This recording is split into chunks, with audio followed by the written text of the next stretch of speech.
Hey guys, tonight we're going to take a little detour through some of the most dangerous, chaotic and genuinely unsettling corners of early American history. I want you to imagine, if you will, that you've just stepped off a creaking stagecoach onto a muddy trail somewhere in the backwoods of 1800s America. The sun's bleeding out over the horizon, leaving everything in this amber half-light that makes it impossible to see who's coming toward you. There's no sheriff within 50 miles. There's no telegraph, no police station, no way to call for help. Just you, the darkness that's falling fast, and the very real possibility that the figure on horseback coming out of the trees has less than honourable intentions. And honestly, you probably won't survive this, but that's kind of the whole point. So before you get comfortable, take a moment to like the video and subscribe, but only if you genuinely enjoy what I do here. And hey, if you're watching from somewhere interesting, drop your location and local time in the comments. I love knowing where you're all tuning in from while you're theoretically winding down. Now, dim the lights, maybe turn on a fan for that soft background hum, and let's ease into tonight's journey together. Picture the United States in 1800. Not the neat, organised nation you might imagine from your history textbooks, but a sprawling half-wild continent where the government's authority basically evaporates somewhere around the Appalachian Mountains. The eastern seaboard has courthouses and magistrates, sure, but out here on the frontier, that whole apparatus of law and order is a distant, abstract concept. And into this vacuum flows exactly what you'd expect. Murderers, thieves, con artists, and people who discovered that the absence of consequences is incredibly good for pursuing their hobbies. The frontier doesn't create criminals, understand, but it does create the conditions where criminals can absolutely thrive. There's no organised police force. Capturing a suspect means forming a posse of locals who may or may not be sober, may or may not have any actual authority, and definitely don't have any formal training in restraining someone. The distance between settlements means you could rob someone blind and be 3 days gone before anyone even reports it. And here's the genuinely dark part. Even if you are caught, the punishment might be meted out by a vigilante mob instead of an actual court, which honestly raises the question of who's really the criminal in that scenario, but we'll get to that later. The trails and waterways of early America became highways for predation, mud-slicked paths carved through dense forest where merchants travelled with goods and settlers moved their meagre possessions towards some promise of land and safety. Oil lamps flickering inside tiny way stations and taverns where rumours spread faster than accuracy could catch up. Flatboats, those massive, ungainly barges carrying goods down the Mississippi and Ohio rivers, became floating treasure chests for anyone willing to stage an ambush. Imagine being the riverboat captain. You've got cargo worth a fortune, you're moving at the speed of the current, and you can't exactly manoeuvre in a hurry, you're trapped. Historians still argue whether the early frontier was actually more dangerous per capita than modern urban centres, but what's undeniable is that the danger felt more existential, more personal. When you could die from an infected cut, a poorly placed bullet, or just bad luck, the margins between civilized society and complete chaos seemed razor thin, and in that tense space, certain men thrived. Men with nothing to lose, everything to gain, and a talent for violence became the dominant predators of the American frontier. The early 1800s saw a peculiar economic reality. Legitimate money was scarce. Most transactions involved barter or scrip from employers, who paid workers in vouchers redeemable only at company stores. So if you wanted actual currency, theft became a rational economic strategy. One source of wealth that kept appearing again and again was other people's property, and most horrifyingly, other people themselves. Slave trafficking, cattle rustling, horse theft. These weren't considered petty crimes on the frontier. A horse theft could cost a settler their livelihood. A robbery could strip a merchant of everything. And the criminals who mastered these enterprises, some of them became genuinely famous or infamous, depending on perspective. The strange thing about frontier criminality is that some of these outlaws developed almost a mythology around themselves. Not quite like the Wild West legends of later decades, but close. They had names, they had territories, they had methods that were recognised and feared. But here's where I want to pause and appreciate the particular strangeness of this era. While crime was happening at a fever pitch, so was this weird intersection of moral panic and genuine justice confusion. Newspapers printed stories about criminal gangs that were probably half embellished. Settlers heard rumours and passed them on distorted. By the time a story about a gang of outlaws reached the Eastern papers, it had probably been inflated with 10 additional murders and magical properties that the original criminals definitely didn't have. Yet underneath all the embellishment, there were real threats, real violence, real reasons to travel in armed groups and keep your doors barred at night. So tonight, we're going to talk about the actual criminals, the names you can verify, the methods you can document, the genuinely creepy stuff that was happening in the shadows of American expansion. And trust me, the real history is just as unsettling as the legends. You're standing on a bank of the Ohio River sometime in the 1790s, watching a flatboat drift downstream. These boats, they're not elegant. They're basically floating wooden boxes, broad and slow and carrying everything a family or merchant owns. From your vantage point, you can see maybe 3 people aboard, and they're working the long poles to keep the boat in the channel. It's back-breaking work, and somewhere upriver, watching those same boats with an entirely different kind of focus, are the Harp brothers. Micajah, Big Harp, and Wiley, Little Harp, were not subtle men. What they were was prolific and uncontrollably violent. These weren't sophisticates who planned elaborate heists. They were sadistic killers who found the river economy a convenient venue for their particular talents. The Ohio and Mississippi rivers in the late 1700s and early 1800s carried the lifeblood of American commerce, goods heading south from Pittsburgh and up from New Orleans, settlers drifting toward Kentucky and Tennessee with their possessions in boats and carts. The Harps would set up camp, often on islands or isolated bends in the river, and wait. When a flatboat drifted within range, they'd attack. Not all of it was piracy in the organised sense. Much of it was pure opportunistic violence. The Harps were documented as having killed numerous people. The exact number remains disputed because accurate record-keeping wasn't exactly a priority in the 1790s wilderness, but credible sources suggest at least a dozen definite murders, possibly many more. Some historians have argued that the Harps might have been responsible for 40 or 50 deaths, but those numbers venture into legend territory. What made the Harps particularly notorious wasn't just the frequency of their murders, but the casual cruelty involved. There are accounts, documented in period records and court testimonies, of them killing travellers with what seemed to be absent-minded malice, as though murder was just something they did without particular emotion. No grand cause, no political motivation, no twisted logic of justice or revenge. Just killing because they could, and because the river isolation meant no one would hold them accountable until much later. They operated in the 1790s along the Ohio River, and for years the exact scope of their crimes wasn't even fully understood because isolated murders were rarely connected or even reported properly. A merchant disappears on the river, his family grieves, his cargo never arrives, and without any communication infrastructure those dots don't get connected until someone puts the pieces together much later. But the Harps, despite their reputation, were just one gang among several operating the same waters. Samuel Mason was running a similar enterprise downriver, also predating on flatboat traffic, also operating with what seemed to be a genuine psychological disregard for human life. Mason's gang would ambush boats, rob them, and if the victims were particularly unlucky, they'd be killed to prevent testimony, or just because the killers were feeling homicidal. One source claims, and this is where we venture into the quirkier footnotes of river piracy, that Mason's gang would occasionally leave calling cards at crime scenes, essentially branded attacks with Mason's name or mark attached. This was either a sign of genuine arrogance or possibly a completely fabricated legend, designed to make the crimes seem more organised and sinister than they actually were. We genuinely don't know, and historians still argue about the extent to which river pirates operated as organised criminal enterprises versus loose confederations of killers who happened to prey on the same targets. The Cave in Rock gang represents probably the most formalised version of river piracy in this era. Cave in Rock is an actual place, a massive cave in the bluffs along the Ohio River in southern Illinois. During the early 1800s, it became essentially a criminal headquarters where a gang would shelter, divide stolen goods, and maintain what you might generously call a business operation. The cave itself became famous enough that it shows up in newspapers and published accounts, which is saying something when you consider the difficulty of communication in that era.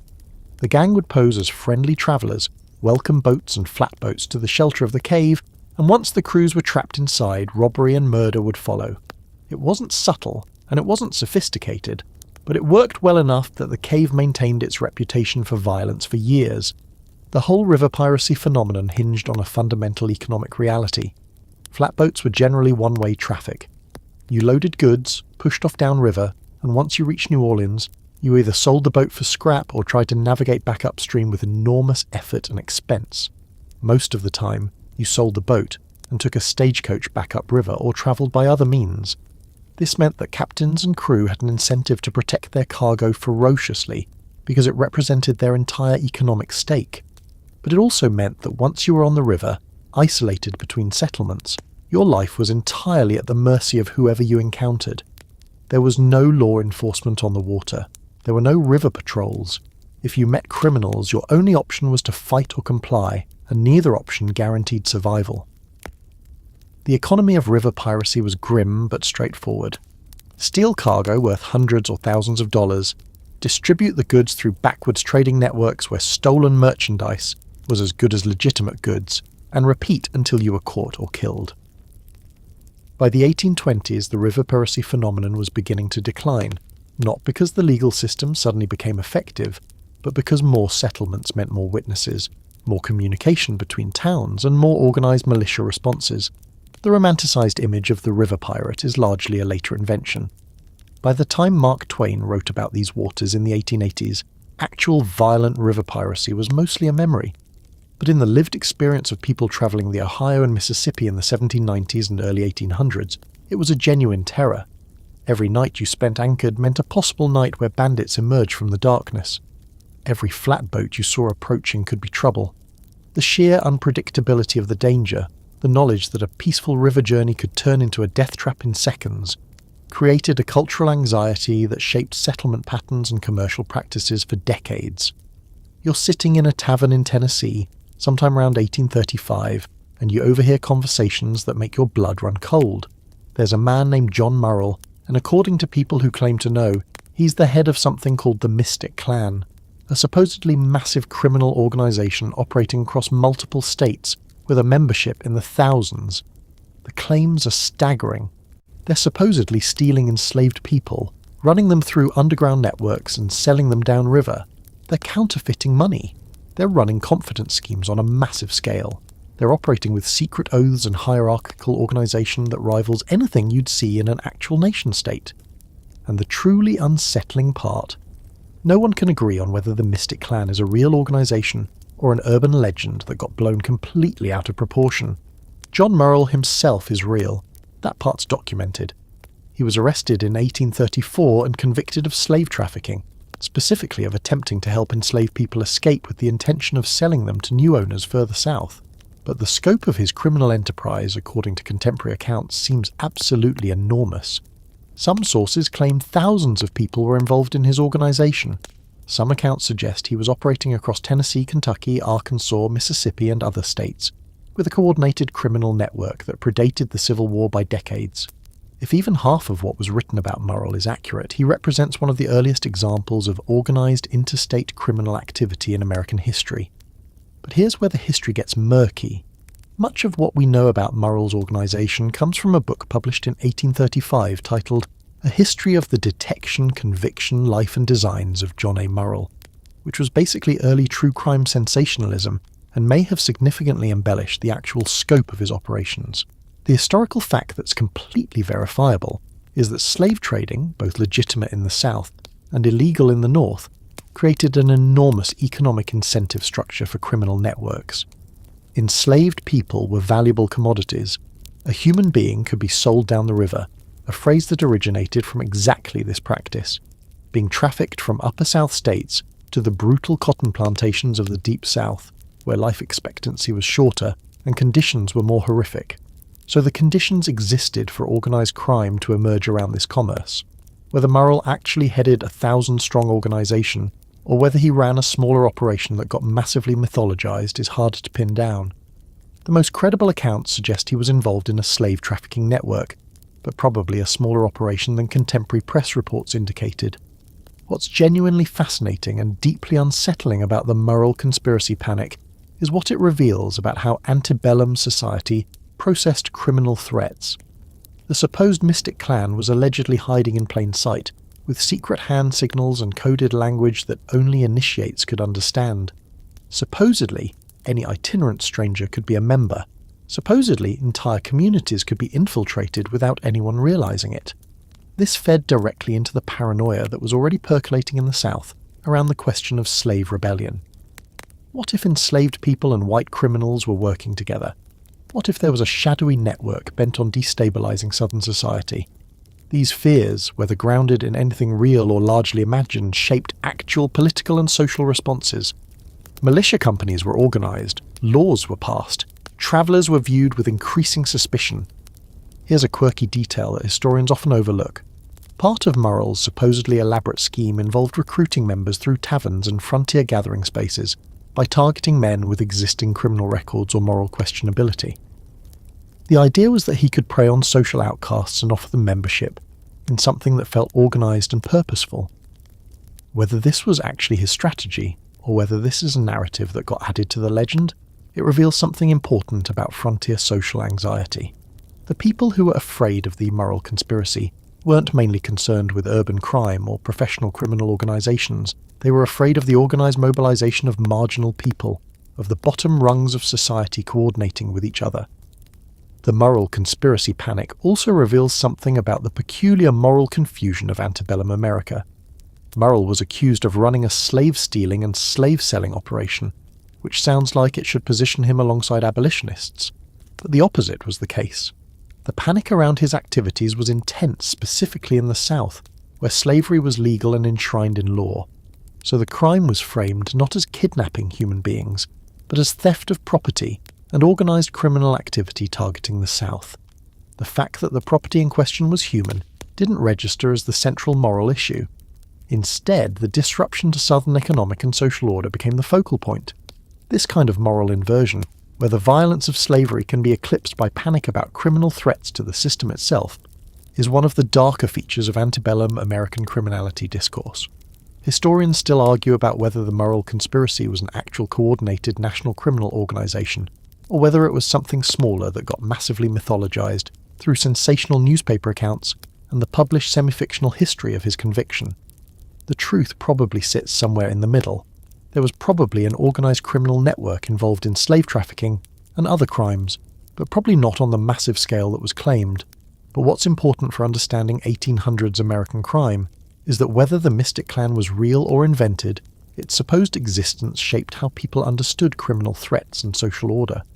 The terror of hidden organisation, of enemies within, of conspiracy spreading invisibly through society, these were the narratives that defined frontier-era and antebellum criminal panic. You're standing in a muddy clearing outside a cabin somewhere in East Texas around 1840, and you're watching an impromptu trial happen. There's no judge, there's no law enforcement, there's no courthouse, no jury instructions, no formal legal mechanism of any kind. What there is maybe 50 armed men, most of them neighbours, some of them probably enemies of the accused, and a general consensus that justice needs to happen right now, today, in this clearing. Someone has accused a man of stealing horses. The accusation might be true, the accusation might be completely fabricated because his accuser wants his land. The accusation might be partially true, he stole horses but also he's defending himself against someone who tried to kill him.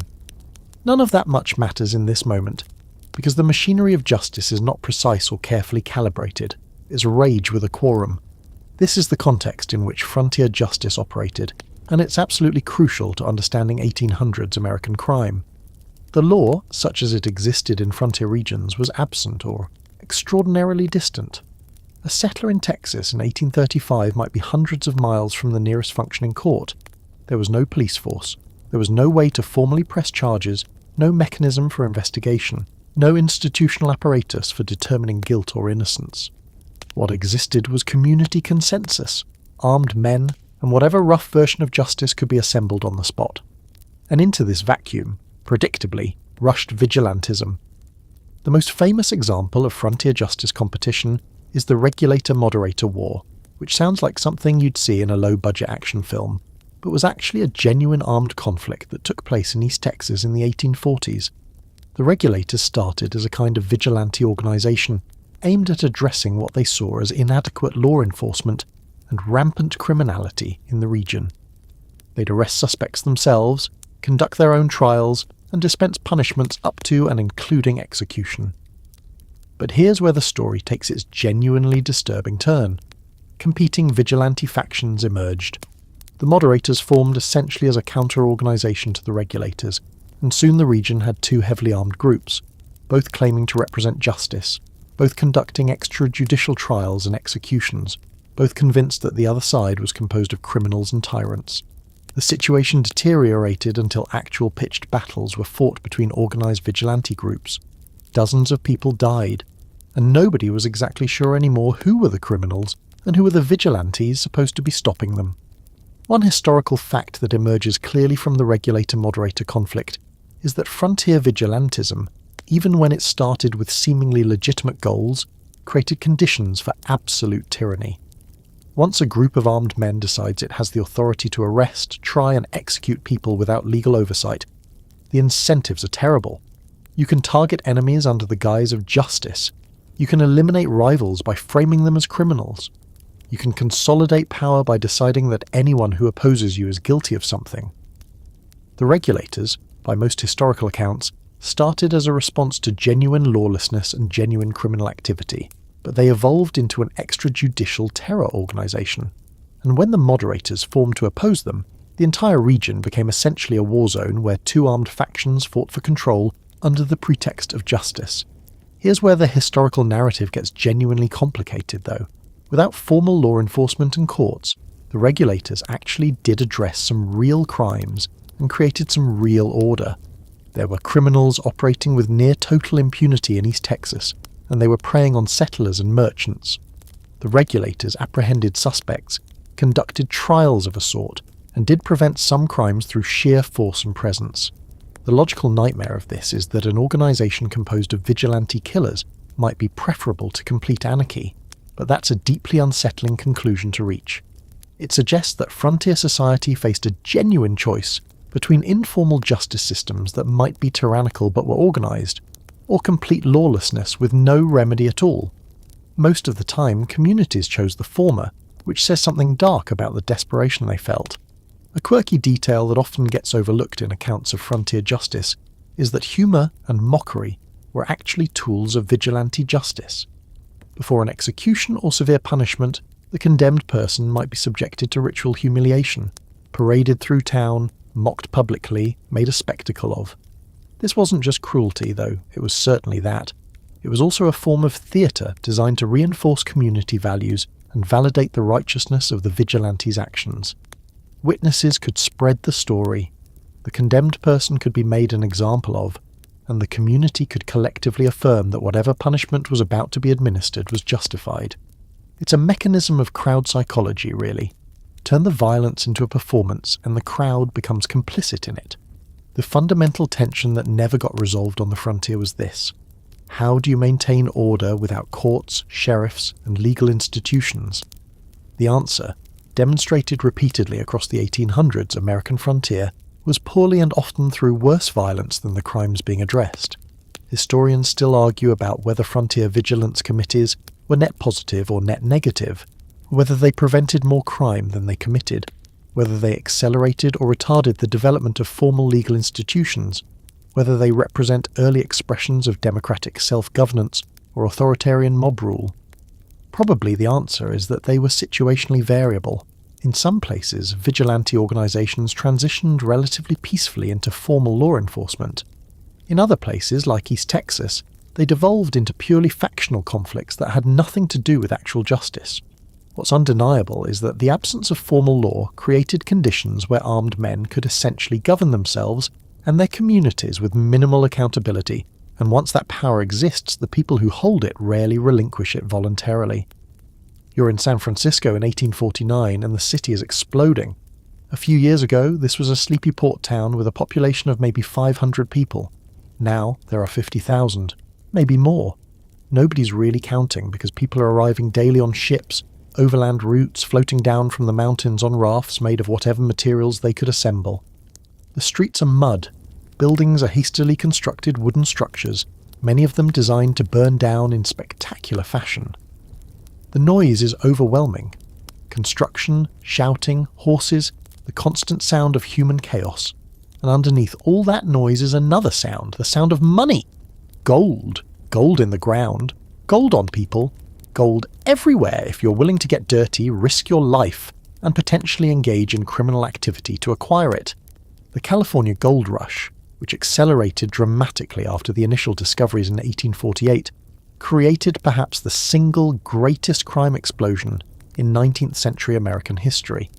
You had young men, mostly between 18 and 40, flooding into a region with virtually no law enforcement, minimal social structures, and massive amounts of portable wealth. The combination is almost mathematically guaranteed to produce high crime. What San Francisco and the mining camps experienced was essentially a controlled experiment in what happens when you remove all the normal social constraints on violence and theft. A lot of crime happened. A lot of murder happened. And the response from the organised citizens was to create vigilance committees that were in many ways just as lawless as the criminals they claimed to be opposing. The historical fact that's completely established is that San Francisco's crime rate in the 1850s was probably one of the highest in the world at that time period. The city was dangerous in ways that even other frontier towns weren't. There were organised gangs, spontaneous violence, robbery as a kind of standard commercial practice. Some estimates suggest that the crime rate in San Francisco during the height of the gold rush was equivalent to modern-day cities with far higher violence rates, adjusted for population. And here's the genuinely important historical detail. Most of this crime involved violence. It wasn't just property crime, it was assault, rape, and murder, on a scale that genuinely terrified the population. One major gang that operated during this period was the Sydney Ducks, so named because many of the members were convicts or former convicts from Sydney, Australia. Australia was literally dumping ground for British convicts, and some of them made their way to California, where they discovered that the absence of law enforcement was incredibly advantageous for crime. The Sydney Ducks were documented as running a protection racket, committing robberies, engaging in organised theft, and generally terrorising San Francisco. They'd identify targets, rob them, and if anyone resisted or attempted to report them to law enforcement, violence followed. The key innovation, if you can call organised crime an innovation, was that they operated as a coordinated gang with understood territories, methods, and a hierarchical structure. It wasn't just spontaneous violence, it was systematised predation. The Hounds were another major gang operating in San Francisco around 1849 to 1850, and they represent a particular kind of frontier violence. Organised thuggery that was often explicitly ethnic or racist in nature. The Hounds were primarily composed of white American and European immigrants, and they targeted immigrant communities, particularly Latin Americans and Chileans, who were competing for mining claims and business opportunities. The gang would attack settlements, burn buildings, rob people, and generally use organised violence to drive out competitors. What's genuinely disturbing about the Hounds is that some of them were former soldiers, and they operated with a quasi-military structure that made them more effective at violence than random mobs would have been. They committed what you might, in modern terms, call hate crimes, organised violence targeting people based on ethnic identity. Here's a detail that often gets overlooked. During the gold rush, mining camps operated under their own justice systems, literally written constitutions and bylaws that determined how disputes would be resolved and crimes punished. One source claims that some mining camps had elaborate codes, with specific punishments for specific crimes, ranging from fines to whipping to execution. Historians still argue about how consistently these codes were actually enforced, versus how much they were just aspirational documents meant to impose order on chaos. But what's clear is that miners, organised into temporary camp governments, were trying to create legal structures that could function in the absence of formal government. Some camps had judges, some had juries, some had enforcer committees who carried out sentences. It was frontier justice, but sometimes it had an almost democratic quality to it, and sometimes it was just mob violence with a procedural veneer. The San Francisco Vigilance Committees of 1851 and 1856 represent, perhaps, the most dramatic example of organised vigilantism in the gold rush era. By the early 1850s, the official law enforcement and judicial system had largely collapsed under the weight of crime and the sheer population growth. The city had a sheriff and some deputies, but they were vastly outnumbered and often corrupt themselves. So a group of merchants and businessmen organised a vigilance committee, ostensibly designed to clean up the city and restore order. What they actually did was conduct mass trials, executions, and drive out anyone they considered undesirable, which included not just criminals but political rivals, members of competing ethnic groups, and generally anyone who threatened their economic interests. The 1856 committee actually took over the city government entirely for a brief period, ran for office, and conducted trials that resulted in multiple executions. The thing about gold rush crime and vigilantism is that it reveals the fundamental instability of frontier justice mechanisms. The vigilance committees claim to be temporary emergency measures necessitated by the collapse of formal law, but once they got a taste of extra legal power, they were loath to relinquish it. Once they executed people and got away with it, the bar for further violence lowered. Once they had consolidated enough power to rival the city government, the question stopped being whether their actions were justified and started being whether they would actually voluntarily dissolve. They didn't. Not really. The 1856 committee dissolved, but by then the precedent was set. In emergencies, armed citizens could bypass the courts and dispense justice unilaterally. Historians still argue whether the vigilance committees in San Francisco actually reduced crime, or whether they just changed the nature of the violence. The committees certainly stopped particular gang operations and executed or drove out specific criminals. But they also killed people who were innocent. They also engaged in organised violence that had nothing to do with crime prevention, and they created a lasting culture of extra-legal power that influenced San Francisco politics for decades afterward. What's unambiguous is that the gold rush created conditions: sudden wealth, massive population influx, absence of law enforcement, that produced both unprecedented crime and unprecedented vigilantism. And once both of those forces were unleashed, controlling them proved nearly impossible. You trudge through the smoke-filled memory of the Civil War, where the line between patriot and criminal was written in pencil and erased daily. We've already talked about the river pirates and the clever gold smugglers who found opportunity in chaos.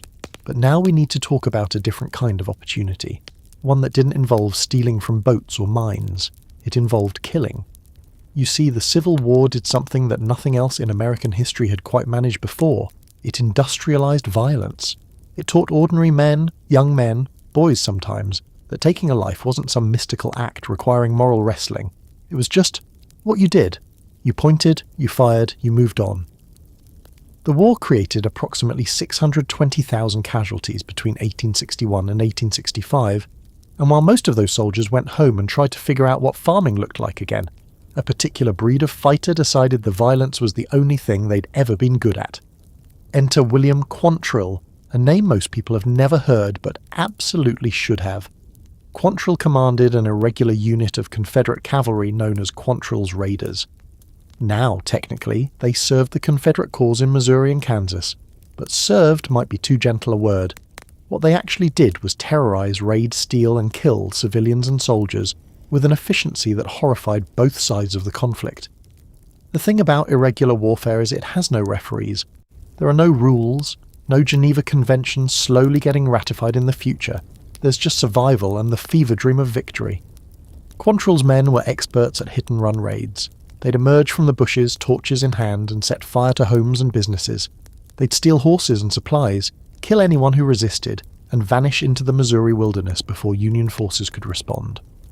The famous case everyone points to is the Lawrence Massacre of 1863, where Quantrill and his 300 riders attacked the town of Lawrence, Kansas, a town full of people sympathetic to the Union, and killed roughly 150 residents, burned buildings to ash, and left trauma scarred into the landscape.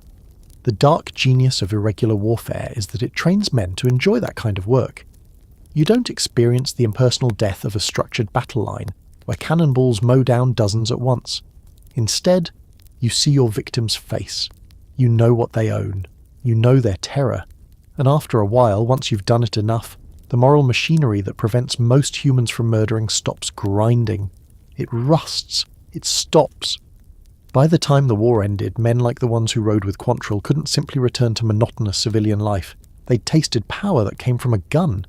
They'd lived outside law and order now seemed like a cage. Some of Quantrill's raiders managed to turn into legitimate citizens after the war. Others didn't. Some, like William Quantrill himself, died during the conflict from war wounds. But the organisational structure he created, the idea of a mobile, violent gang using guerrilla tactics to rob and terrorize, that survived. It became a template. Young men who'd fought in irregular units during the war suddenly found themselves unemployed, traumatized, and skilled at exactly one thing. Banks existed everywhere now, full of money, guarded by single men if guarded at all. Trains carried payroll and valuables across states, and the federal government, which had just spent 4 years fighting a war, was exhausted, underfunded, and stretched thin across a continent trying to enforce Reconstruction. This is the crucial context historians still argue whether the banditry and outlaw gang activity of the 1870s and 1880s was genuinely political resistance to Reconstruction, or simple opportunism dressed up in lost cause mythology. Were men like Frank and Jesse James continuing the Confederate fight, or were they just using that story to justify being thieves and killers? The answer is probably both, and that ambiguity is what made the mythology stick. A bank robber might be a criminal, but a bank robber fighting to restore Southern honour. That's a hero. If you squint hard enough and ignore the murders and the stolen money that never actually went to any cause at all, you can see the through line now, can't you? The criminal underworld of early America, the river pirates, the gold rush claim jumpers, the vigilante committees that sometimes dissolved into simple mob rule. These were rough people in rough times. But the men created by the Civil War were different. They were organised. They were trained in violence by the government itself. They came home to a society that was fractured, resentful, and unstable. And they found that those skills, the ability to plan a coordinated attack, to move a group of armed men through territory quickly, to maintain loyalty through fear or shared cause, those skills translated perfectly into crime. The Civil War didn't just kill 620,000 people, it created a generation of killers and taught them that the line between patriotism and crime was negotiable. It was the birth of something new in American criminality, the organized outlaw gang, and within a few years, one particular family from Missouri would take that template and turn it into legend. You settle deeper into the pillows as we talk about the man who might be the most complicated figure in American criminal history, which is saying something, because we've already discussed a lot of complicated people. Jesse James is not a simple villain, and he's not really a simple hero either, but American popular culture has spent roughly 150 years trying to convince you that he's one or the other, depending on who's telling the story and what region they're from. The facts are these. Jesse Woodson James was born in 1847 in Missouri to a slave-holding family. His father died when Jesse was 3, his mother remarried, and Jesse grew up in a household marked by both privilege and increasing resentment of federal authority. He was too young to fight for most of the Civil War, but at around 16 he joined Quantrill's Raiders, the same violent, irregular unit we just talked about. He was good at it. Contemporary reports describe him as fearless, meticulous in planning, and ruthless in execution. By the end of the war, Jesse James was a veteran of years of guerrilla warfare. The war ended, and like so many others, he needed work. Now here's where it gets interesting. Jesse didn't immediately become an outlaw. According to most accounts, he actually tried to surrender peacefully to Union authorities in 1865. He was shot and wounded, whether accidentally or on purpose remains unclear. The wound was serious enough that he had to flee. Some historians suggest this incident radicalized him. Others suggest he'd always planned to turn to crime. The honest answer is probably that Jesse James, like many people, was shaped by specific moments and decisions, and we can't perfectly untangle his psychology from a distance of 150 years. What we do know is that in 1866, barely a year after the war ended, the Clay County Savings Association in Liberty, Missouri was robbed of approximately $15,000. Nobody was formally arrested, but within a few years, the James brothers, Jesse and his older brother Frank, were suspected of this and several other robberies across Missouri. The thing about the James brothers is that they weren't sloppy criminals. They were terrifyingly competent. They planned their raids carefully. They worked with a rotating group of men who'd fought with them during the war, creating what historians sometimes call the James Younger Gang, since one of the most prominent members was Cole Younger, whom we'll spend much more time with in just a moment. What made Jesse James different from other bandits was that someone realised he could be turned into a myth. Enter the sympathetic newspaper. In the 1870s, a Missouri journalist named John Newman Edwards began publishing accounts of Jesse James's robberies that framed them as strikes against Reconstruction and Northern carpetbaggers. In Edwards's version, Jesse wasn't a criminal. He was a partisan freedom fighter, still waging the Confederate fight through banks instead of battlefields. He was Robin Hood in a Stetson. These newspapers found an audience, especially in the South and among former Confederates. Suddenly, Jesse James's image was being distributed across states, and he became a folk hero to people who'd lost the Civil War and were struggling under Reconstruction policies. The problem with this mythology is that it's essentially propaganda, and it obscures some uncomfortable truths. The banks Jesse James robbed weren't particularly targeting anyone. They were just banks. Some customers lost their life savings. Some of the robberies resulted in murders of people who had nothing to do with Reconstruction or politics, and the money from these robberies wasn't funding any cause. It was funding Jesse's lifestyle. Nice horses, nice clothes, constant travel. He wasn't a Celtic warrior fighting for the old country. He was a criminal who'd found that having a sympathetic press was incredibly useful for his brand, which is a depressing early example of how media and mythology can launder crime into heroism. Here's a light joke to soften the grim reality. Jesse James was basically the first influencer. He had a narrative, a carefully cultivated image, and people who circulated that image for him. Instead of Instagram, he had newspapers. Instead of follow accounts, he had wanted posters and legendary whispers in saloons. The metrics were different, but the basic strategy was the same. By the mid-1870s, Jesse James was arguably the most famous criminal in America. He'd robbed banks across Missouri, Kansas, Nebraska, and other states. He'd killed people. He'd also cultivated a reputation that made him to many people a legitimate folk hero. The federal government, particularly the Pinkerton Detective Agency, became obsessed with catching him. And Jesse, knowing he was hunted, did what many fugitives do. He tried to go legitimate. He moved to Tennessee under an assumed name and lived a quiet life for several years. He got married, he had kids, he tried to be normal. But normality didn't suit a man who'd lived his entire adult life in motion, in conflict, in the electric charge of violence and fame. By 1879, Jesse was getting drawn back into crime. He needed the action, he needed the legend. Or maybe historians still argue whether Jesse James was a true ideological fighter, who never fully accepted that the Confederacy had lost, or simply a man addicted to violence and attention, using politics as a justification. What we do know is that by 1880, Jesse had assembled a new gang, and they were planning robberies again. And this time, his luck was running out. A man named Robert Ford, part of the gang, was nursing a grudge. By 1882, that grudge would result in a bullet in Jesse's back, and one of America's most complicated criminals would be dead at 34. You feel your eyelids getting heavier as we move from Jesse James to the men who ran alongside him for most of his criminal career, the Younger brothers. Cole, Jim, John, and Bob Younger grew up in Missouri not far from the James family, lived through the same war, joined similar irregular units, and emerged from 1865 with the same skill set in violence and the same struggle to find legitimate work. But where the James brothers became legends, the Younger brothers became something else. They became cautionary tales. They became proof that crime doesn't pay, at least not forever, and that even sympathy and mythology can't protect you if you make one catastrophic mistake. The Younger brothers started their criminal career around the same time as the James brothers. They were present at some of the same robberies. Cole Younger was considered nearly equal to Jesse James in terms of planning and capability. But the Younger brothers made one crucial decision that the James brothers avoided until very late in their careers. They moved east. In 1876, with federal pressure mounting and opportunities dwindling in Missouri and Kansas, Cole, Jim, John, and Bob Younger decided to venture into Minnesota. Minnesota was choking with banks in 1876, but it didn't have the same sympathy for the lost cause that Missouri did. Minnesotans, by and large, had fought for the Union. They'd bled for it. The idea that former Confederates were now romantic figures was not taking root in places like Northfield. This is a detail that matters, because it means the Younger brothers were moving into territory where they had no cultural advantage. Jesse James had newspapers in Missouri publishing his legend. The Younger brothers had only guns and horses and a reputation for violence that didn't translate into sympathy. The target was the First National Bank in Northfield.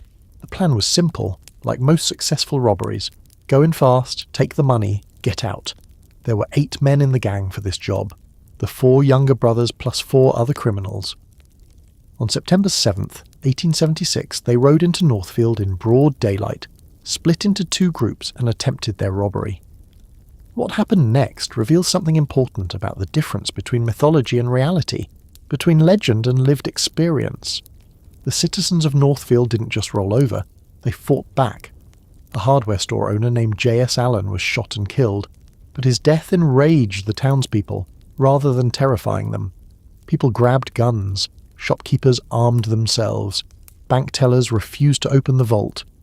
The robbery that was supposed to be simple became catastrophic. The gang fought their way back to their horses and fled the town, but they were slow leaving, they were wounded, and Northfield residents pursued them on horseback. What happened over the next few days is sometimes called the Death Ride, or the Great Escape, depending on who's telling the story and whether they're trying to make it sound romantic or desperate. The Younger brothers and their gang fled through Minnesota and into South Dakota and Iowa. They were pursued by local law enforcement, by vigilantes, and by ordinary citizens deputized on the spot. They were starving. They were injured. Cole Younger had been shot multiple times, Jim Younger was injured, Bob Younger was severely wounded. They were sleeping in the woods, moving constantly, with pursuers always seemingly a few hours behind them. It was nothing like the clean, glorious mythology of earlier robberies, it was just suffering. Eventually 3 of the gang members, including Charlie Pitts, the only non-Younger gang member we should mention, were killed in a final shootout. The 4 Younger brothers were captured, and here's where things get interesting from a criminal justice perspective. The Younger brothers stood trial in Minnesota. They were convicted, and they received life sentences. Multiple historians still argue whether the Younger brothers received disproportionately harsh sentences because of their Confederate associations and Reconstruction-era resentment, or whether they simply drew the unlucky circumstance of being tried in a state that had no sympathy for Southern outlaws. The evidence suggests a mixture of both. Life in a Minnesota prison was a profound change from life on the road with a gun. Cole Younger spent decades in prison and gradually became something unexpected, a model inmate. He participated in prison programs, he worked toward rehabilitation. By the 1890s, he was being released on parole, then eventually fully pardoned. He lived another 40 years and spent much of that time giving lectures about his criminal past and the consequences of crime. He became, ironically, a cautionary tale. He travelled around speaking to schoolchildren about how the outlaw life had ruined him, destroyed his health, cost him his freedom. Jim Younger served decades in prison and was eventually released, only to die by suicide, whether from lingering trauma from the Northfield disaster or from struggles with depression and addiction remains unclear. Bob Younger also died in prison. John Younger had actually been killed years earlier, in 1874, by a man hunting the bounty on his head. Of the 4 Younger brothers who rode into Northfield with such confidence, only Cole lived a substantial life afterward, and that life was spent publicly repenting his past. This is what separates the Younger brothers from the James brothers in popular memory. James got shot in the back by someone in his own gang, which made him a martyr. The Younger brothers got caught, tried, and imprisoned. They had to actually live with the consequences of their choices, not as dramatic mythology but as decades of lost freedom. And that reality, that unglamorous suffering, is probably more truthful than any legend. The Younger brothers proved that crime doesn't require a dramatic ending. Sometimes it just requires you to make one mistake, riding into Northfield instead of staying in Missouri, and then spending the rest of your life paying for it. You're getting drowsy now, and we're shifting to different territory. Still outlaws and violence, but a different kind, in a different landscape. We've been mostly dealing with the aftermath of the Civil War, with men shaped by that conflict. But Billy the Kid never fought in the Civil War. He was born after it ended, in 1859 or 1860, depending on who you ask. Yet he became perhaps the most mythologized outlaw in American history, a figure so wrapped in legend that the actual person underneath has become almost impossible to locate. Billy's early life was unremarkable. His mother died when he was a child. His father was largely absent. He grew up poor in Indiana and later Kansas, a vagrant, possibly homeless for periods. There's some suggestion he was involved in petty theft as a child, the kind of survival crime that poor kids sometimes commit when nobody's feeding them. By his early teens, he drifted west to New Mexico Territory, where he worked as a ranch hand, a labourer, and apparently fell in with a gang of cattle rustlers. This is where his story begins to intersect with organised crime. The thing about New Mexico Territory in the 1870s is that it was a place where ordinary property disputes turned into gunfights, because there was no effective law enforcement to resolve them through courts. The wealthy cattle barons, the landowners with power and resources, essentially ruled their territories. If you stole their cattle, or if they stole yours, resolution came through violence. If you wanted something someone else had, you took it with a gun, or you didn't take it at all. Billy the Kid got tangled up in one of these property disputes, specifically the Lincoln County War, which sounds like a formal military conflict, but was really just a series of escalating gunfights between rival merchant and cattle ranching families. On one side was a merchant faction led by Alexander McSween and John Tunstall. On the other side was basically established authority, a merchant named Lawrence Murphy and his partner James Dolan. The conflict ostensibly was about business practices and control of supply contracts, but it quickly became personal and violent. Billy, it seems, had worked for Tunstall and was present when Tunstall was killed. Whether Billy actually fired the shot that killed Tunstall is disputed, but Tunstall's death definitely radicalized him. He became part of a group of gunfighters, often called the Regulators, who were supposedly trying to enforce justice against Murphy's faction. What they were really doing was participating in an escalating gang war. Here's a slightly unsettling fact that historians often gloss over. Billy the Kid was probably a better gunfighter than most of the mythology gives him credit for, but he wasn't the invincible legend that popular culture created. Contemporary accounts describe him as quick, accurate, and quick-tempered. He was good in a gunfight, but he was also young, impulsive, and caught up in a situation that was increasingly beyond anyone's control. The Lincoln County War eventually involved the territorial governor, federal troops, and a genuine siege of the town of Lincoln where Billy was trapped. He escaped from that siege and became a fugitive. For several years, Billy drifted through New Mexico and into Texas and Arizona, sometimes rustling cattle, sometimes working legitimate jobs, sometimes just existing in the cracks of the law. The territorial authorities set a price on his head, and eventually a man named Pat Garrett was elected sheriff of Lincoln County with a specific mandate to catch Billy the Kid. Garrett was a competent lawman, but more importantly, he was ambitious. Catching Billy the Kid would make his career, and he pursued that goal with focus and efficiency. In 1880, after Billy had been on the run for several years, Garrett finally tracked him down to a building where Billy was supposedly hiding. Garrett shot and killed Billy, though some accounts suggest Billy was unarmed, and other accounts suggest there was a struggle. The death was murky, and immediately became contested. Was Garrett shooting a dangerous criminal, or executing a fugitive who might have been trying to surrender?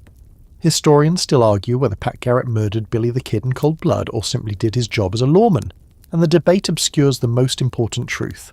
Billy was dead at 21 or 22, killed by a man doing his job. What happened next is the inflation of myth.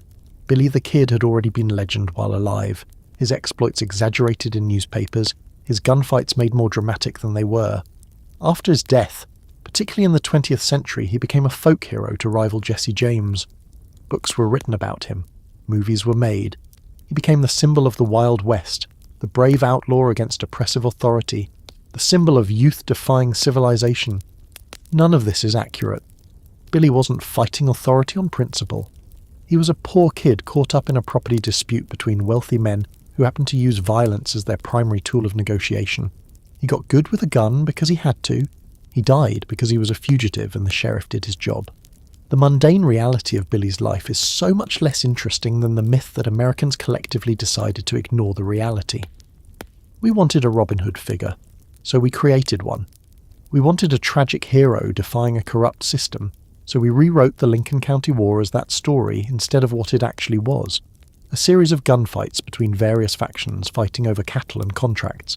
The truth is that Billy the Kid was a mediocre criminal who happened to die young, and because he died young, Americans made him immortal through legend. The greatest irony is that this young man, who actually existed and had an actual life, has become completely lost underneath the fictional character named Billy the Kid. You're fading now, your mind growing heavier, and we're coming to the final great outlaw saga, or at least final for tonight. Wyatt Earp and the gunfight near the OK Corral in Tombstone, Arizona, is perhaps the most famous gunfight in American history, and like everything else we've discussed, it's been mythologized to the point where the actual event has become almost invisible underneath the legend. Tombstone. Arizona, in 1881, was a boom town. Silver had been discovered in the surrounding hills and people flooded in. There was money everywhere. There were merchants and miners and railroad workers, and inevitably there were criminals. There were gamblers and confidence men and rustlers and killers. There was very little law enforcement. A town growing that fast with that much money and that many desperate people is a powder keg. Gunfights happened over poker games, over mining claims, over women, over perceived slights. The town was chaotic and violent and exciting, at least if you were the kind of person who enjoyed chaos and violence. Wyatt Earp came to Tombstone in 1881. He wasn't there as a lawman initially.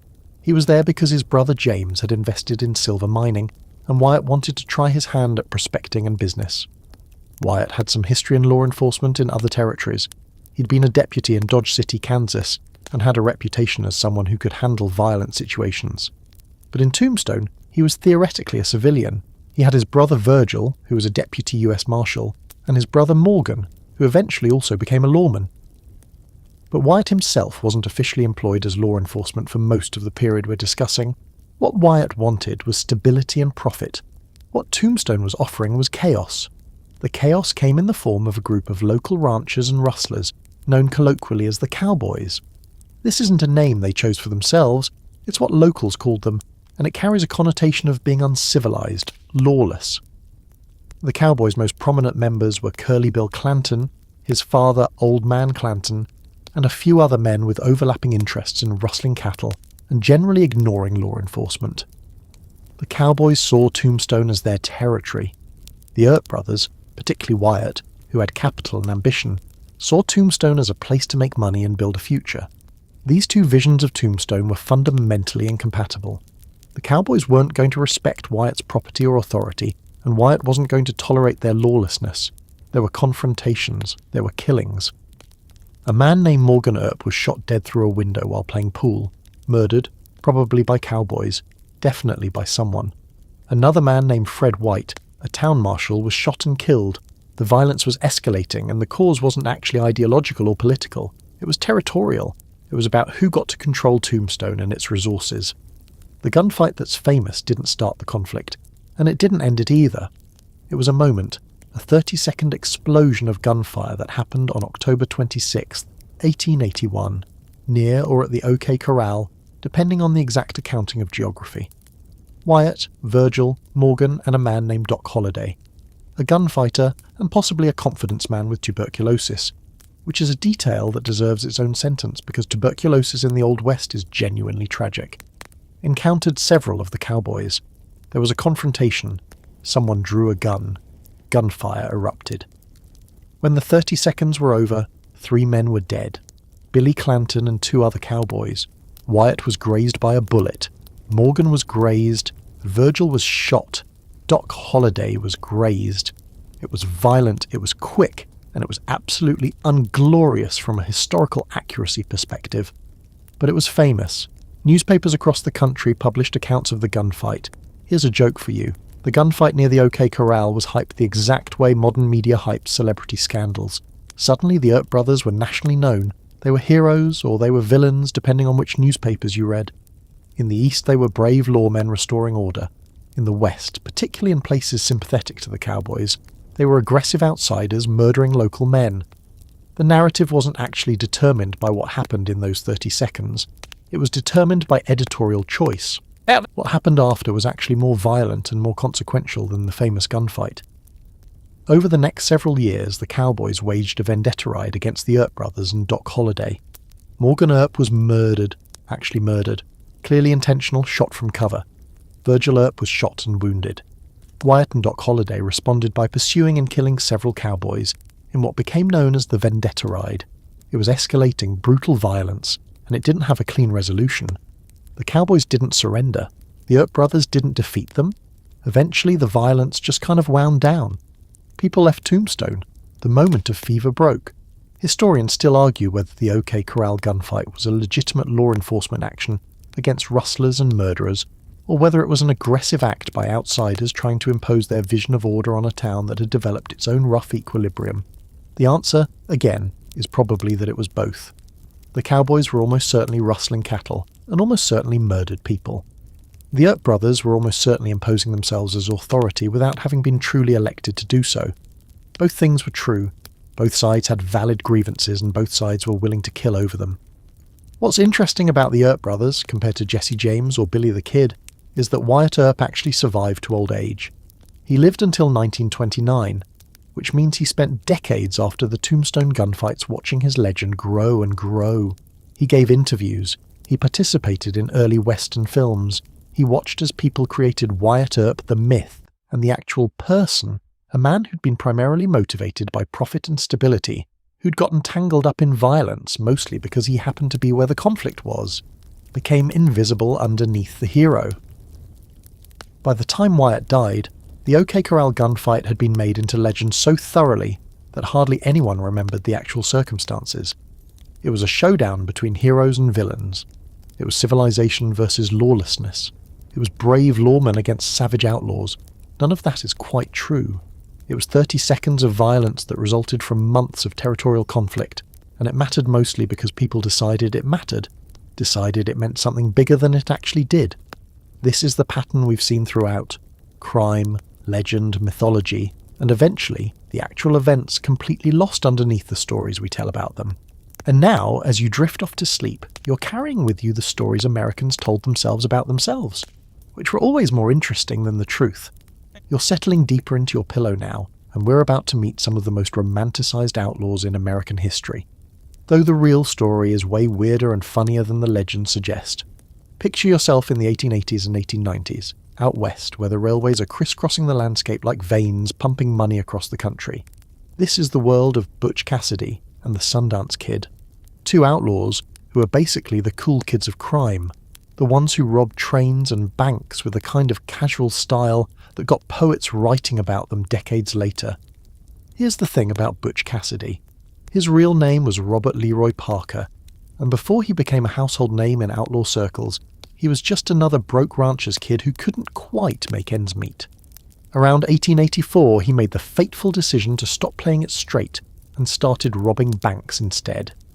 Charming move, but remarkably successful. Butch had this quality that you don't see in a lot of desperados. He was funny, like genuinely hilarious.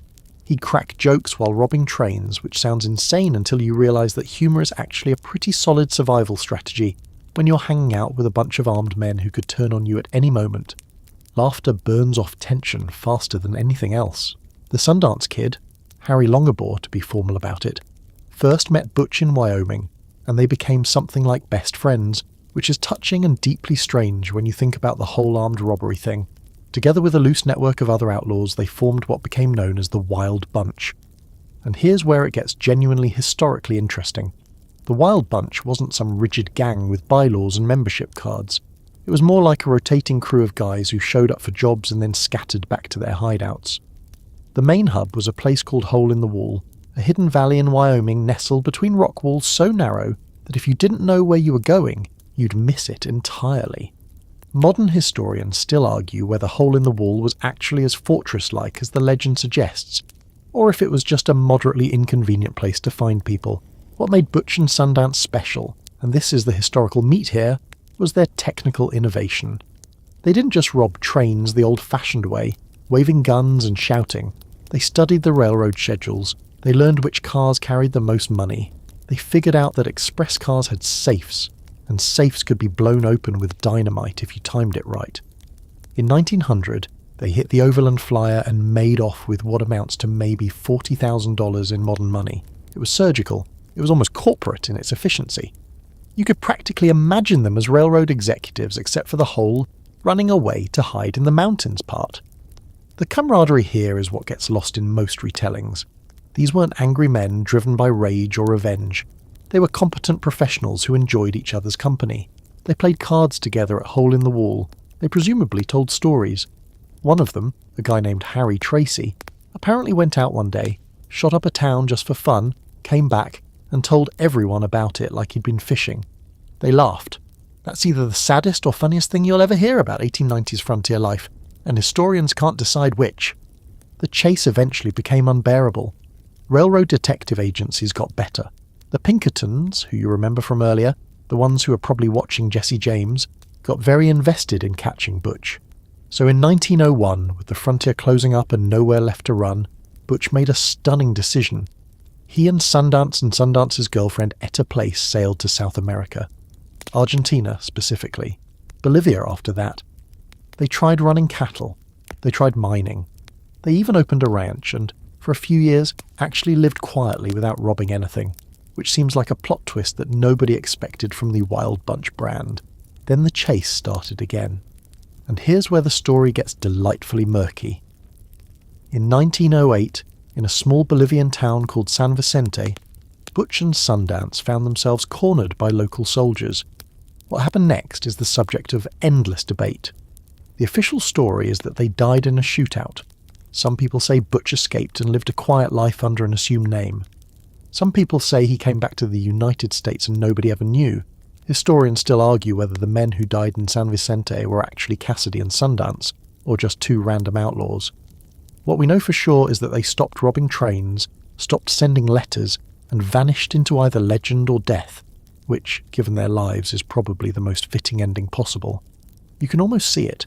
Two guys on the other side of the world learning that you can't outrun the people chasing you, no matter how charming you are or how well you plan your robberies. The frontier runs out, the space disappears, and maybe that's the real lesson here, the thing that separates Butch and Sundance from the earlier desperados you've been learning about. They were smart enough to know when the game was ending. They just chose to keep playing anyway. As you drift further into these stories, we're about to meet someone completely different. An outlaw who was basically a Victorian gentleman who happened to commit felonies with remarkable poetry. Black Bart, whose real name was Charles Earl Bowles, but sometimes went by C. Bowles, is one of the strangest figures in American criminal history, because he seems less like a bandit and more like a literature professor who took a very wrong turn. Here's what makes Black Bart unique. He robbed stagecoaches across California for nearly a decade, and yet nobody could quite figure out what he wanted or who he really was. He was impossibly polite. When he robbed stagecoaches travelling through the Sierra Nevada mountains in the 1870s and 1880s, he would often apologise. He'd say things like, "I'm truly sorry to trouble you," while relieving passengers of their valuables. He never fired a shot. He never physically harmed anyone. It was like being mugged by a really apologetic ghost. But here's the genuinely historical part. Black Bart became famous not because of his robberies, but because he left poems. At the scenes of his crimes, he'd scribble little verses on the inside of express boxes or leave them behind like calling cards. And these weren't just crude doggerel. They were actual composed pieces with metre and rhyme and genuine literary structure. One read, "I've laboured long and hard for bread, for honour and for riches, but on my corns too long you've tread, you fine-haired sons of bitches." Quirky detail that almost nobody knows. He sometimes signed them with the name Black Bart, which is kind of like signing your crimes. He was basically the only robber in American history who wanted everyone to know it was him personally committing the thefts. Charles Bowles came out of nowhere, which is typical of many 1800s criminals. There's a long stretch where nobody knows anything about him, and then suddenly he appears in the historical record with a gun and a grudge. He was somewhere in his 50s when he started robbing stagecoaches, which makes him either incredibly desperate or incredibly confident that he could get away with it. Probably both. He targeted Wells Fargo stages specifically, which makes sense because Wells Fargo was the company actually carrying the valuable shipments. Between 1875 and 1883, he robbed something like 28 stages. He killed nobody. He was methodical. He had a system. He was in every measurable way the most successful stagecoach robber in California history. The contrast between Black Bart the gentleman and Charles Bowles, the criminal, is genuinely disturbing once you think about it. By day, or during the times he wasn't robbing stagecoaches, he lived in San Francisco as a seemingly respectable man. He rented rooms, he had lodgings, he was known to be cultured and well-spoken. People described him as neat, tidy, polite, and refined. He read.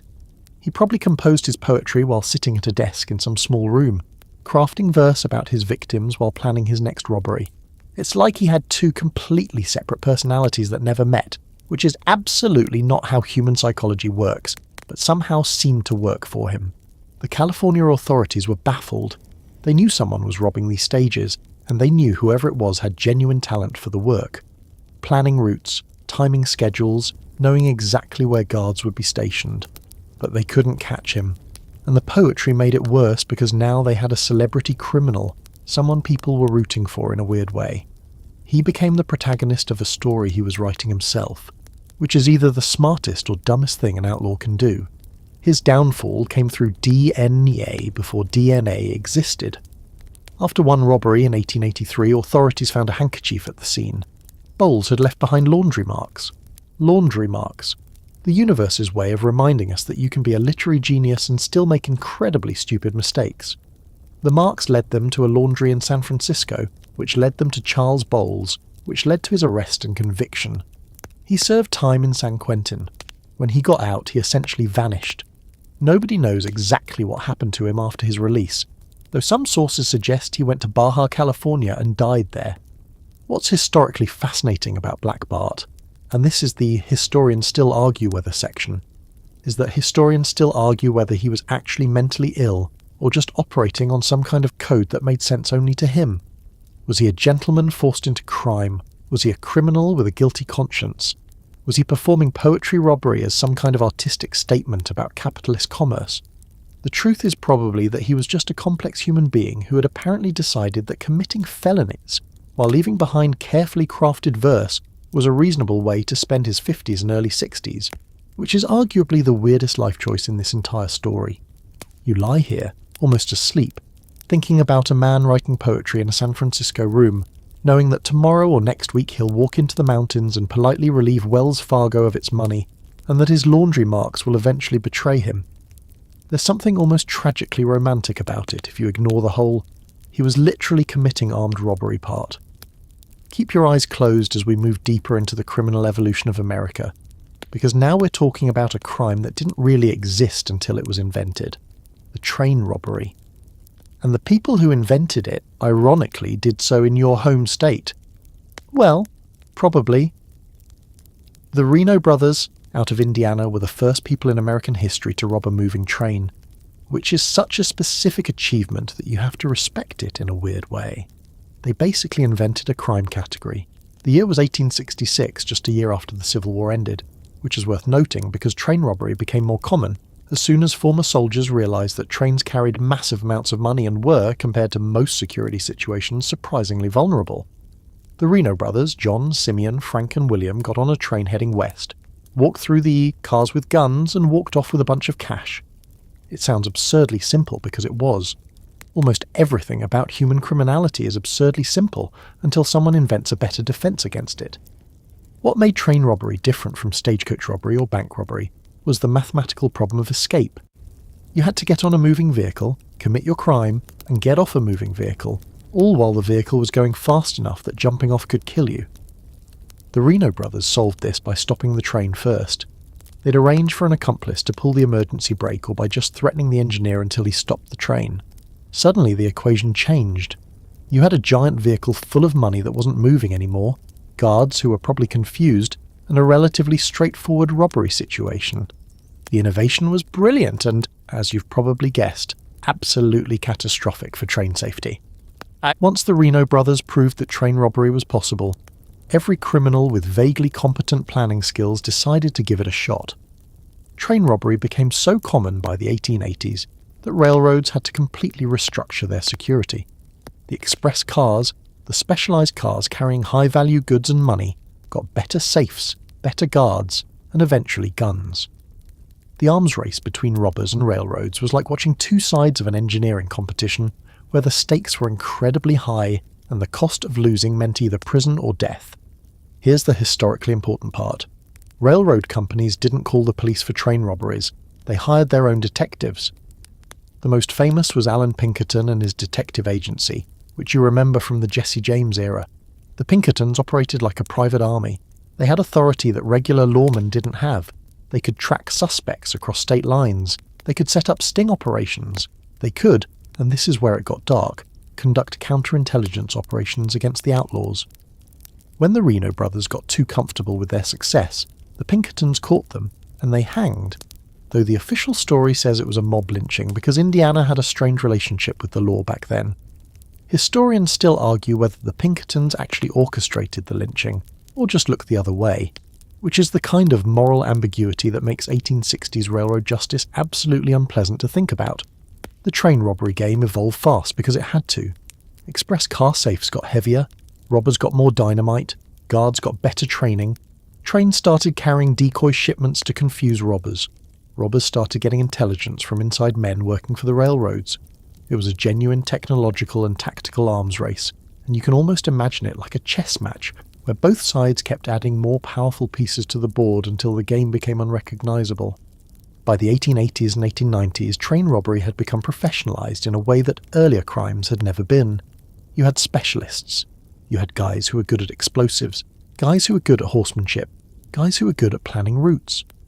Butch Cassidy and the Sundance Kid, remember them from our last section, settling sleepily into your memory, were really the apex of this professionalisation.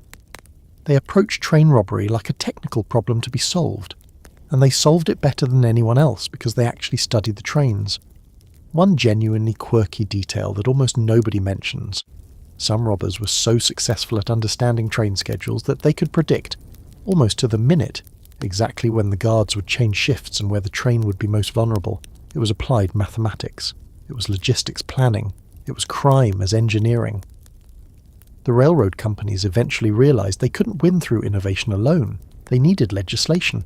So they pushed for laws that made train robbery a capital offence in most states, which is why so many train robbers ended up hanged rather than imprisoned.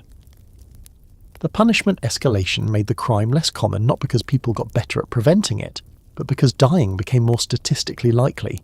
You're drifting now, thinking about express cars and safes and dynamite and men calculating train schedules in lamplight, trying to find the moment when a moving vehicle would be vulnerable enough to rob. It's almost mathematical poetry if poetry could be about armed felonies. Sinking deeper now into a different kind of crime story. Not the dramatic robbery narrative, but the uglier story of land, cattle and violence on the American frontier. Forget the romantic tales of gentleman bandits and clever train robbers. This section is about range wars, and range wars are significantly less fun and significantly more brutal. Picture Wyoming in the 1880s and 1890s, where the fundamental question wasn't how do we rob things, but rather who owns the land and how far will they go to keep everyone else off it. The Johnson County War was basically the moment when the frontier's fundamental conflict became violent enough that the entire nation noticed. Big cattlemen, men who owned massive ranches with thousands of head of cattle, were terrified of two things: small homesteaders who were moving in and claiming land under the Homestead Act, and cattle rustlers who were stealing their herds. The weird part is that these concerns were maybe half legitimate. Homesteaders were indeed claiming land, which was their legal right. Rustlers were indeed stealing cattle, which was their crime. But the big ranchers' solution was to hire gunmen, men explicitly hired to threaten, intimidate, and if necessary kill smaller ranchers and suspected rustlers. These hired guns called themselves regulators, which is like naming your private army the definitely not a private army committee. The actual Johnson County War in 1892 was a genuinely shocking moment in American history, because it was basically the moment when a private military force tried to overthrow local government. The big ranchers, members of the Wyoming Stock Growers Association, hired about 50 gunmen and set out to regulate the county by force. They made a list of suspected rustlers, they planned arrests, they had a whole operation, and they started executing people, shooting people in their homes at night, killing suspected rustlers without any kind of legal process whatsoever. It was closer to an invasion than to any kind of law enforcement, and it would have been absolutely catastrophic except that the governor of Wyoming eventually called in the National Guard and stopped it. Here's the historical fact that matters. Nobody died in the actual Johnson County conflict, which is shocking given how badly it could have gone. People died in skirmishes leading up to it, and people died in individual confrontations throughout the 1880s, but the war itself was stopped before it became a full-scale massacre. The hired gunmen got arrested, some were convicted, some escaped. The fundamental conflict between big ranchers and small ranchers persisted, but the moment of extreme violence passed. The lesson that society learned was that private armies can't solve territorial disputes, which was apparently a hard lesson because people keep trying it anyway. The second part of this conflict was the fence-cutting wars, when big ranchers started fencing their land with barbed wire, a relatively new technology at the time, Small ranchers and drovers who'd been using open range to move cattle suddenly found themselves blocked, so they cut the fences. They'd ride out at night with wire cutters and just remove the barriers, which is such a passive-aggressive form of protest that you have to respect it. The ranchers would put the fences back up. The small ranchers would cut them again. It went on for years. Historians still argue whether the fence-cutting wars were primarily about legitimate grievances over open-range access, or whether they were just cover for cattle rustlers to move stolen herds, which is probably one of those situations where both things were true, depending on who you talk to. The cattle itself, you have to understand, was the foundation of the entire conflict. Cattle meant wealth. Cattle meant power. Cattle also meant that if you were a small rancher or a drover, you could actually make money on the frontier rather than just barely surviving. The big ranchers wanted to maintain absolute control over the cattle economy, which meant preventing smaller operators from getting established. It wasn't really about rustling, though rustling existed and was a genuine problem. It was about market dominance. It was about monopoly. It was capitalism shooting people in the night because they were undercutting prices and preventing the big operators from being absolutely dominant. One genuinely quirky detail: the Wyoming Stock Growers Association kept meticulous records. They literally had a list. They didn't hide that they had a list of people they wanted removed. They published it. It's like they were so confident in their power that they didn't think legal consequences would matter, which, for a long time, they didn't. The hired gunmen operated with a kind of immunity because the local government couldn't or wouldn't stop them. It took the governor and the National Guard to create a situation where law might matter. You're almost asleep now, thinking about men cutting barbed wire in darkness, about ranchers writing names on lists, about the strange way that violence becomes possible when you convince yourself that you're defending what's rightfully yours.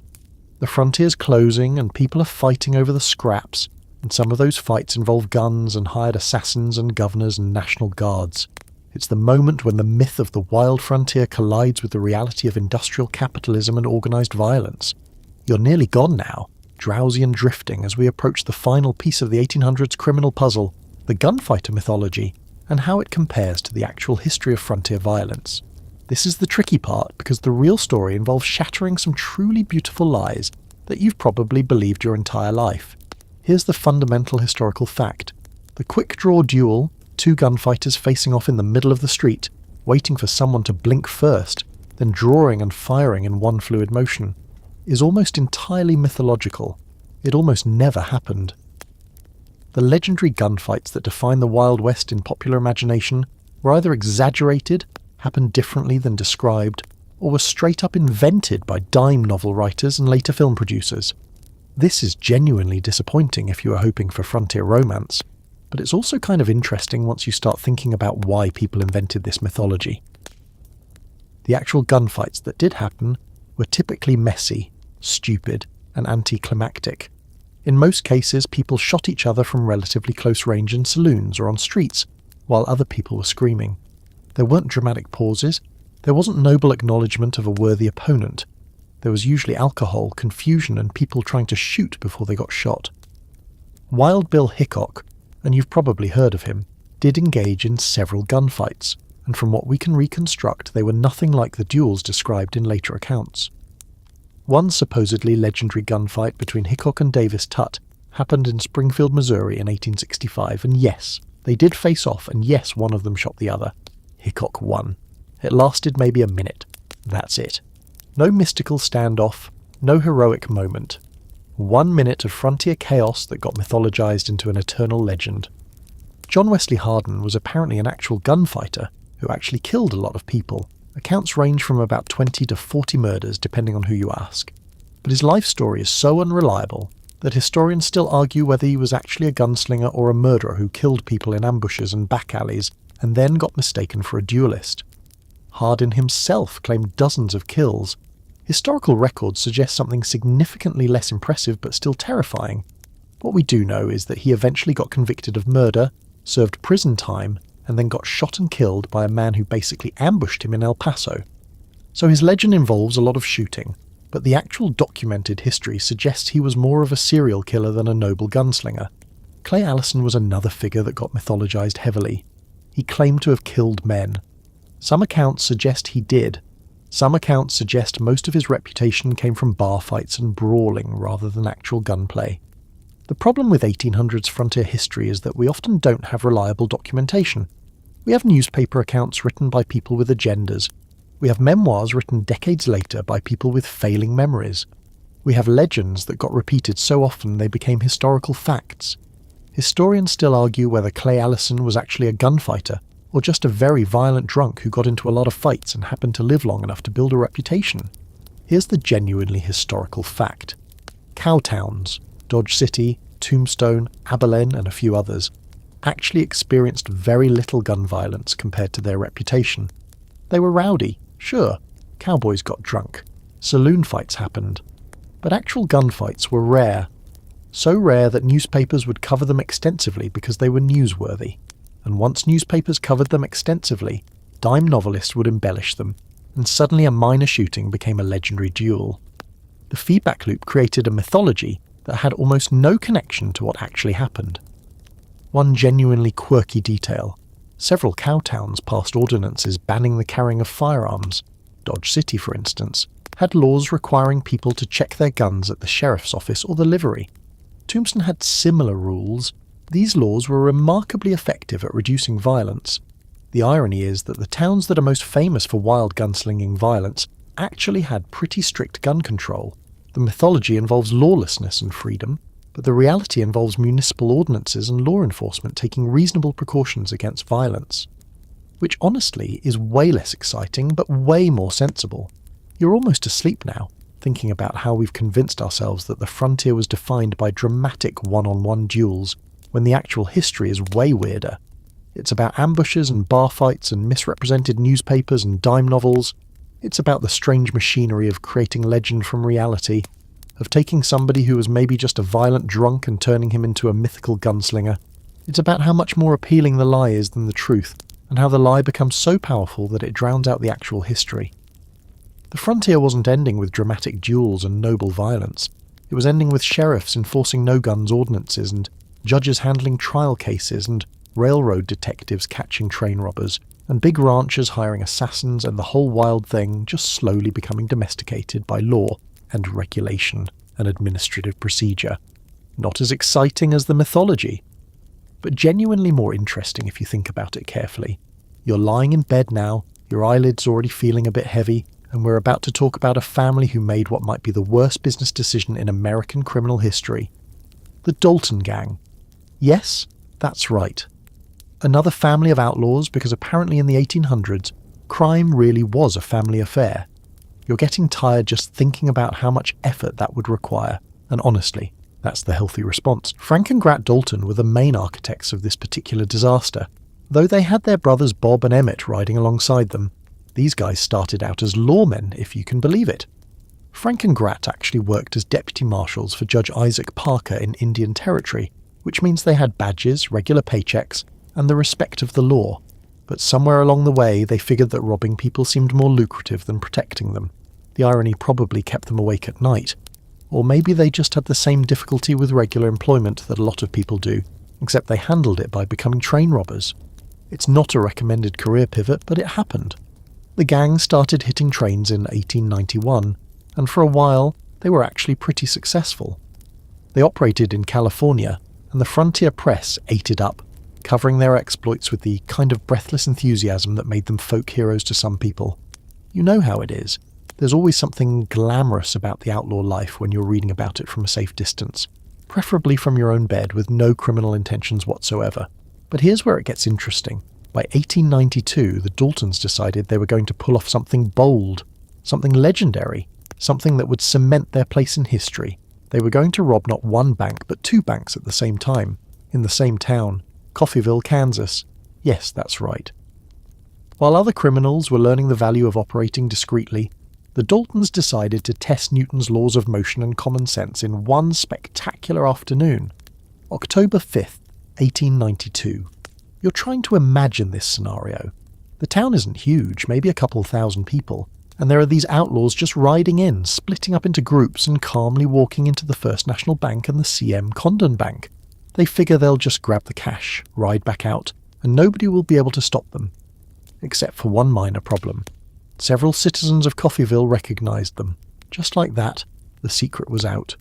What followed next is one of those moments in Old West history that dispelled any remaining romanticism about gunfights. This wasn't a dramatic duel at high noon. This was a chaotic street battle between a few outlaws and an increasingly angry mob of townspeople who were absolutely not interested in being robbed. The gunfight lasted barely 15 minutes, but it was absolutely devastating. 4 citizens died. 2 of the Dalton brothers, Bob and Grat, were killed. Frank Dalton was badly wounded. Emmett survived, but just barely, and he was captured. The whole thing was a catastrophic failure wrapped up in minutes. Here's a quirky tidbit that historians love to mention. There's actually a photograph of the Dalton Gang's corpses laid out in Coffeyville, and copies of it were sold as souvenirs. You can still find those images today, which is simultaneously fascinating and deeply unsettling. The frontier loved its morbid memorabilia. The mainstream historical takeaway here is that the Dalton Gang represented the tail end of the Old West outlaws. This wasn't the 1870s anymore. By 1892, the frontier was becoming more settled, more connected by telegraph, more populated by people who would actually fight back. The days when a small gang of outlaws could terrorize an entire region were waning. Coffeyville was proof of that, and it happened fast. Historians still argue whether the Daltons deliberately chose Coffeyville because they had family connections there and thought they'd get a pass, or if they were just supremely overconfident. Either way, it's a good reminder that even when you're planning something, sometimes reality has different ideas. Emmett Dalton survived and eventually wrote a book about his experiences, becoming something of a dime novel celebrity himself, which is perhaps the most ironic ending possible for an outlaw. As you're settling deeper into your pillow, consider this. The Dalton Gang wanted to be remembered as legendary outlaws, and they did get remembered. Just not for reasons they probably hoped for. They became the object lesson of how not to commit crimes in an increasingly civilized America. Your eyes are getting heavier now, and we're shifting focus a bit. For the entire time we've been talking about outlaws in the 1800s, you might have noticed something. We've mostly been talking about men. Butch Cassidy, Billy the Kid, Jesse James, the Daltons. All male names. All male exploits. But crime, like everything else in America, didn't care much about gender boundaries, and there were women who rode out into the frontier and became just as notorious, just as brutal, and just as fascinating as their male counterparts. So settle in, because Belle Starr is about to ride into your consciousness, and she's not going to leave quietly. Belle Starr wasn't born into crime. She was Myra Maybelle Shirley, daughter of a Missouri farmer and hotel owner, and she had a perfectly respectable upbringing. But somewhere along the way, she fell in with Cole Younger of the Younger James Gang. You remember them, don't you? The criminal associates of the James family. That romantic entanglement pulled her into a world of outlaws and adventure, and once she got a taste of that life, turning back became increasingly difficult. Belle Starr's specialty was horse theft. Not just stealing one horse here or there, but operating a full-scale horse theft empire in Indian Territory, which is what Oklahoma was called back then. She'd acquire horses, sometimes through theft, sometimes through more legitimate-seeming means, and then sell them to other outlaws who needed fresh mounts for their own criminal operations. She was essentially running a used horse dealership for the criminal element, which is actually kind of brilliant when you think about it. Nobody buys a car from a dealership and asks too many questions about where that car came from, and the same principle applied to horse trading in the 1870s and 1880s. You're almost admiring the business model while also acknowledging that it was definitely illegal. What's remarkable about Belle Starr is that she didn't hide. She was famous. Newspapers wrote about her. The Dallas Morning News called her the Bandit Queen, and the name stuck. She dressed distinctively, often wearing a black velvet dress and a feathered hat, which is exactly what you would not wear if your goal was to avoid recognition. But Belle had moved past caring about discretion. She was embracing her notoriety, cultivating it, using it. In some ways, she was one of the first American celebrities, a woman famous for being famous, though instead of social media, she had newspaper sensationalism. But Belle wasn't alone in the outlaw world. Pearl Hart was another woman who chose crime over convention, though her method was different. In May 1899, Pearl and a male accomplice stopped a stagecoach on a mountain road in Arizona and robbed the passengers. By all accounts, Pearl was cool under pressure, professional, and she got away with the money. for a hot minute anyway, until she was tracked down, captured and convicted. But here's the twist. She became an instant celebrity too. Suddenly there were photographs of her in papers across the country. She got fan mail from admirers across America. She became an object of fascination precisely because she had done something that wasn't supposed to be possible. Women weren't supposed to be stagecoach robbers. Pearl Hart had crossed a line that society had very firmly drawn. Then you had Cattle Annie and Little Britches. Those were nicknames for Annie McDougal and Jenny Stevens, two teenagers who got caught up in the outlaw world in Indian Territory. They ran with the horse thieves and cattle rustlers, and they became legendary for their riding ability and their willingness to participate in criminal enterprises. They were teenagers when they became notorious, which means they were caught in that peculiar space of being young enough to be sympathetic but old enough to be dangerous. The newspapers of the time had a field day with the scandal of it all. Young women, crime, moral decay. The red light newspapers fed on stories like this. Here's a quirky tidbit that historians genuinely debate. Belle Starr was allegedly murdered by someone on her own property in 1889, and to this day nobody knows who killed her. Her husband was investigated. Neighbours were questioned. The case was never solved. Some historians wonder if it was a romantic jealousy situation. Others think it might have been a business rival. It's one of those Old West mysteries that never got answered, and that uncertainty only adds to Belle's legend. The mainstream historical fact you should remember is this. These women outlaws weren't anomalies. They were part of a broader pattern of women in the frontier West who refused traditional gender roles. Some of them became saloon operators or ranchers or business owners. Some, like Belle Starr and Pearl Hart, chose the outlaw route. But all of them represented a kind of freedom that women back east couldn't access. In Indian Territory and the western frontier, there was enough chaos and instability that traditional gender hierarchies became more flexible. It wasn't enlightenment or progressive thinking. It was just practical. You needed people to work, and if a woman could do the job, a frontier community was more likely to let her do it.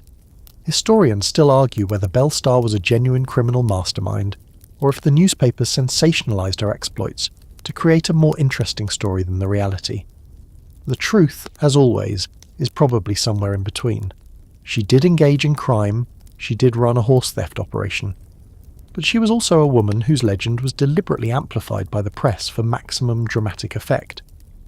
As your body relaxes further into the mattress, consider that these women outlaws weren't desperately seeking freedom.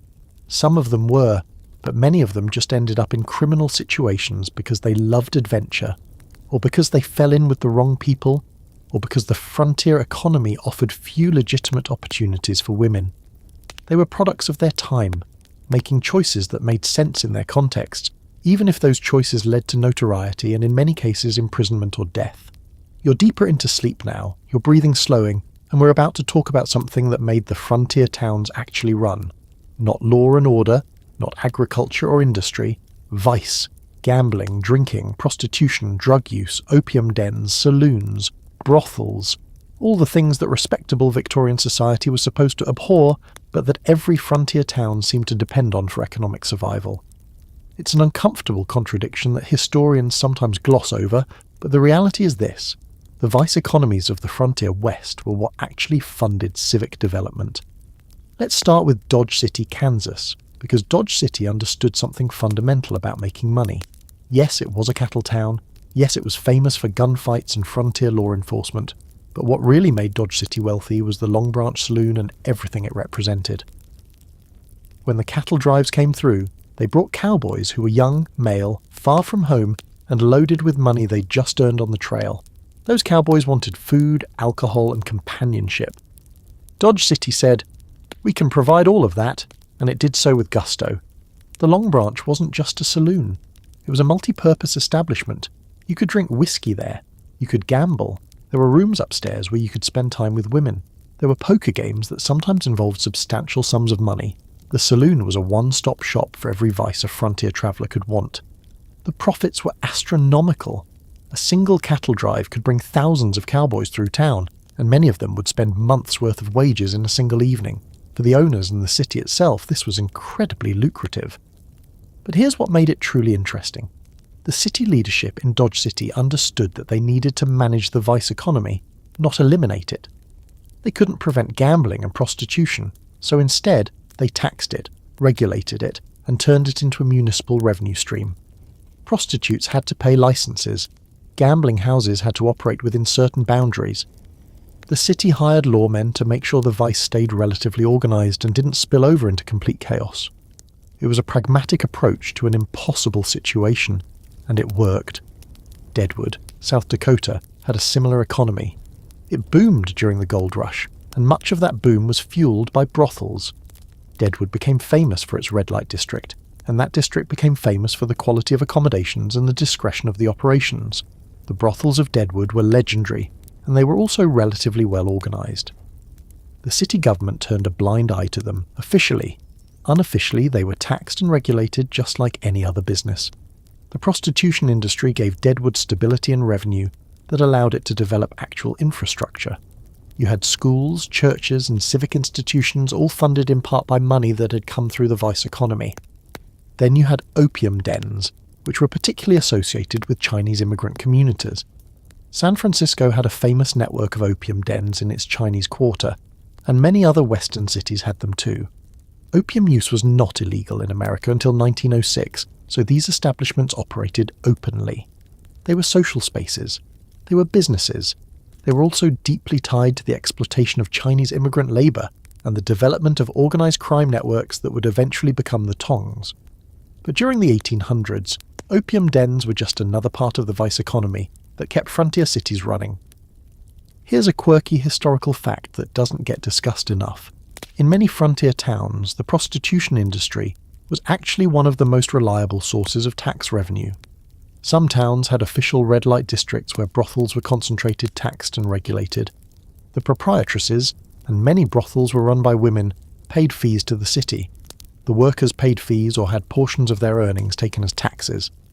From the city's perspective, this was a self-regulating system. You had an industry that was profitable, visible, and that could be taxed without requiring police to do much more than maintain basic order. The mainstream historical fact is this: vice economies were instrumental in the development of the American West. That's not comfortable for some people to acknowledge, but it's true. The wealth generated by saloons, gambling and brothels didn't just enrich individual entrepreneurs. It provided seed capital for the development of legitimate businesses. It funded civic infrastructure. It allowed frontier towns to grow into actual cities. Without the vice economy, many Western communities would have remained tiny and fragile. With it, they had the resources to diversify their economic base and eventually transition into more respectable ventures. Historians still argue whether the relationship between vice and civic growth was necessary, or whether it was something that frontier societies simply chose because it was easy.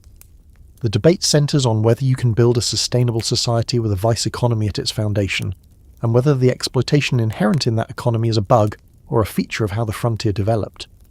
What's clear is that the relationship existed, and it was more integrated into official city governance than respectable society wanted to admit.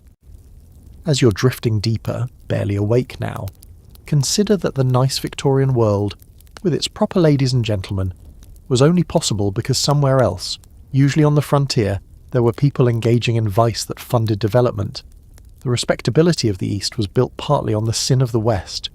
Pretty wild to contemplate when you're supposed to be falling asleep, but it's the kind of historical irony that tends to stick with you.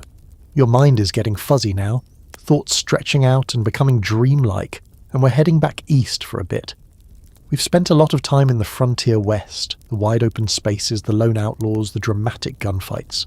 But crime in America didn't start in the west, it was in the cities.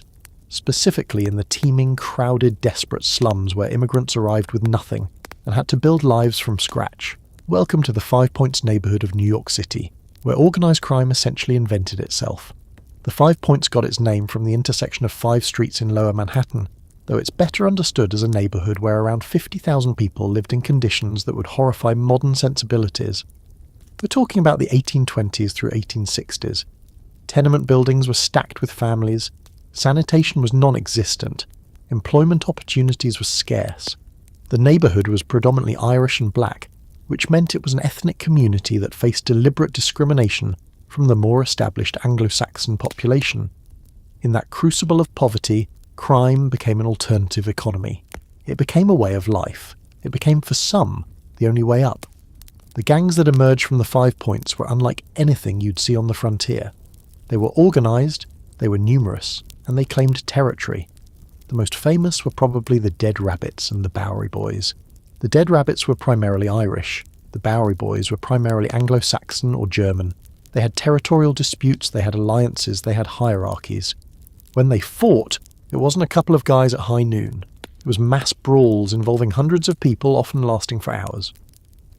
The draft riots of 1863 grew partly out of gang violence that had been building for decades. What made these gangs different from frontier outlaws is that they operated inside cities that actually had law enforcement, city government, and civic institutions.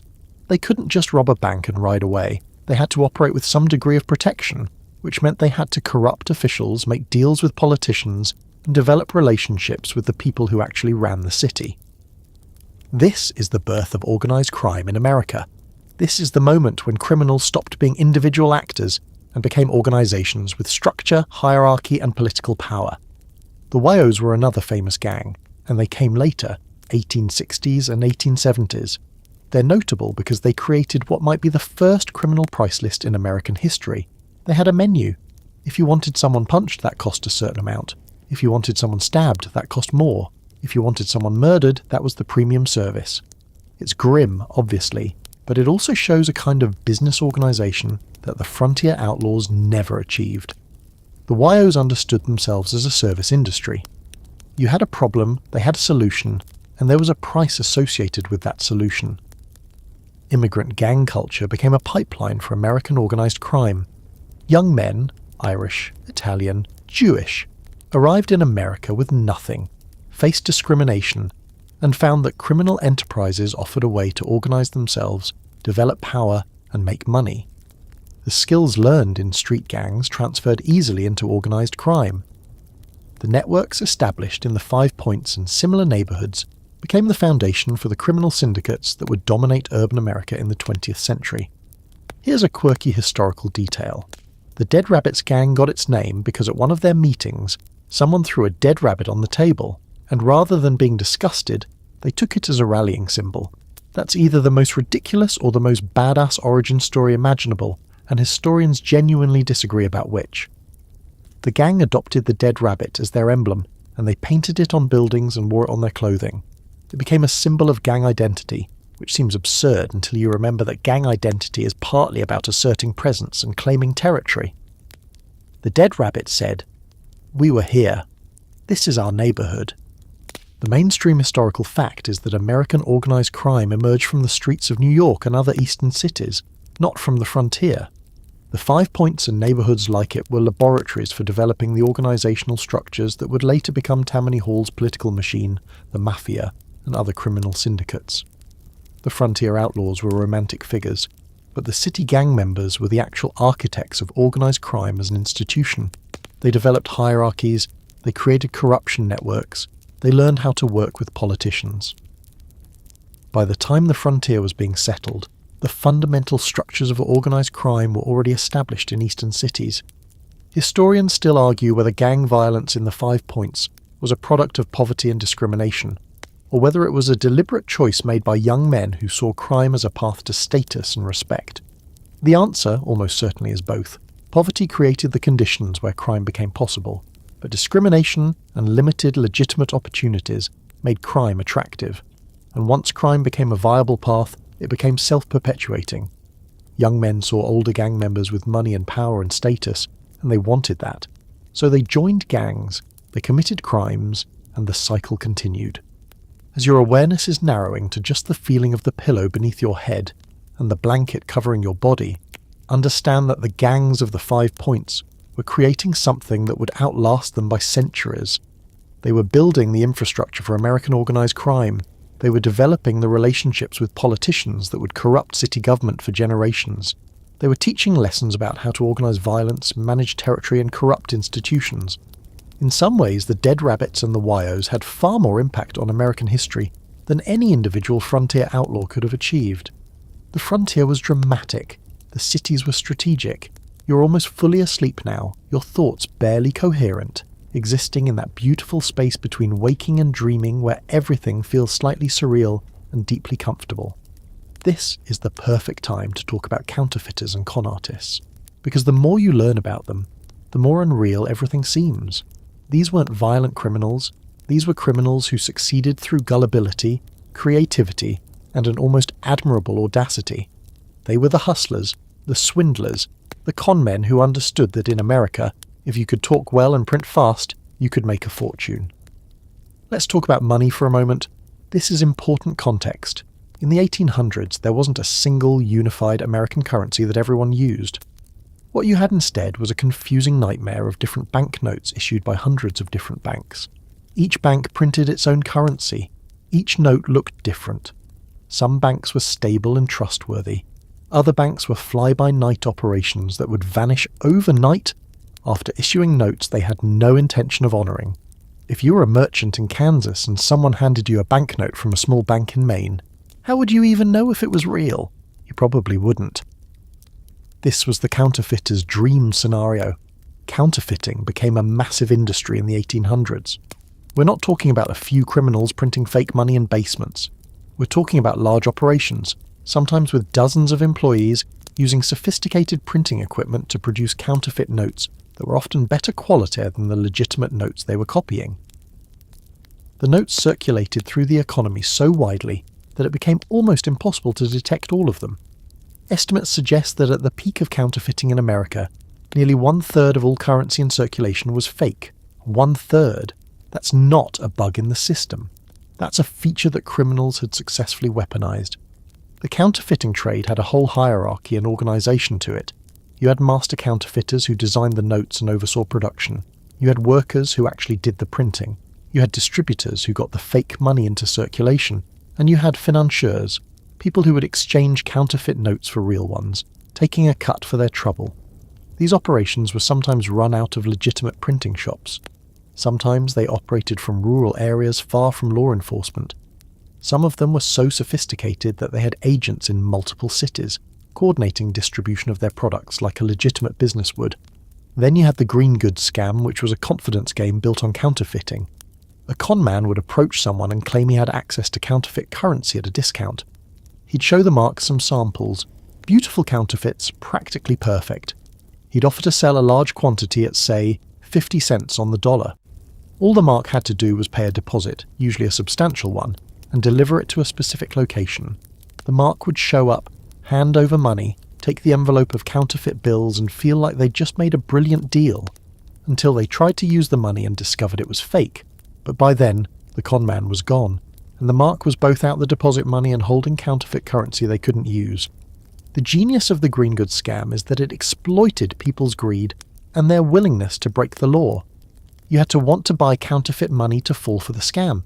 You had to be willing to participate in an illegal transaction. So when you got caught, you had no legal recourse.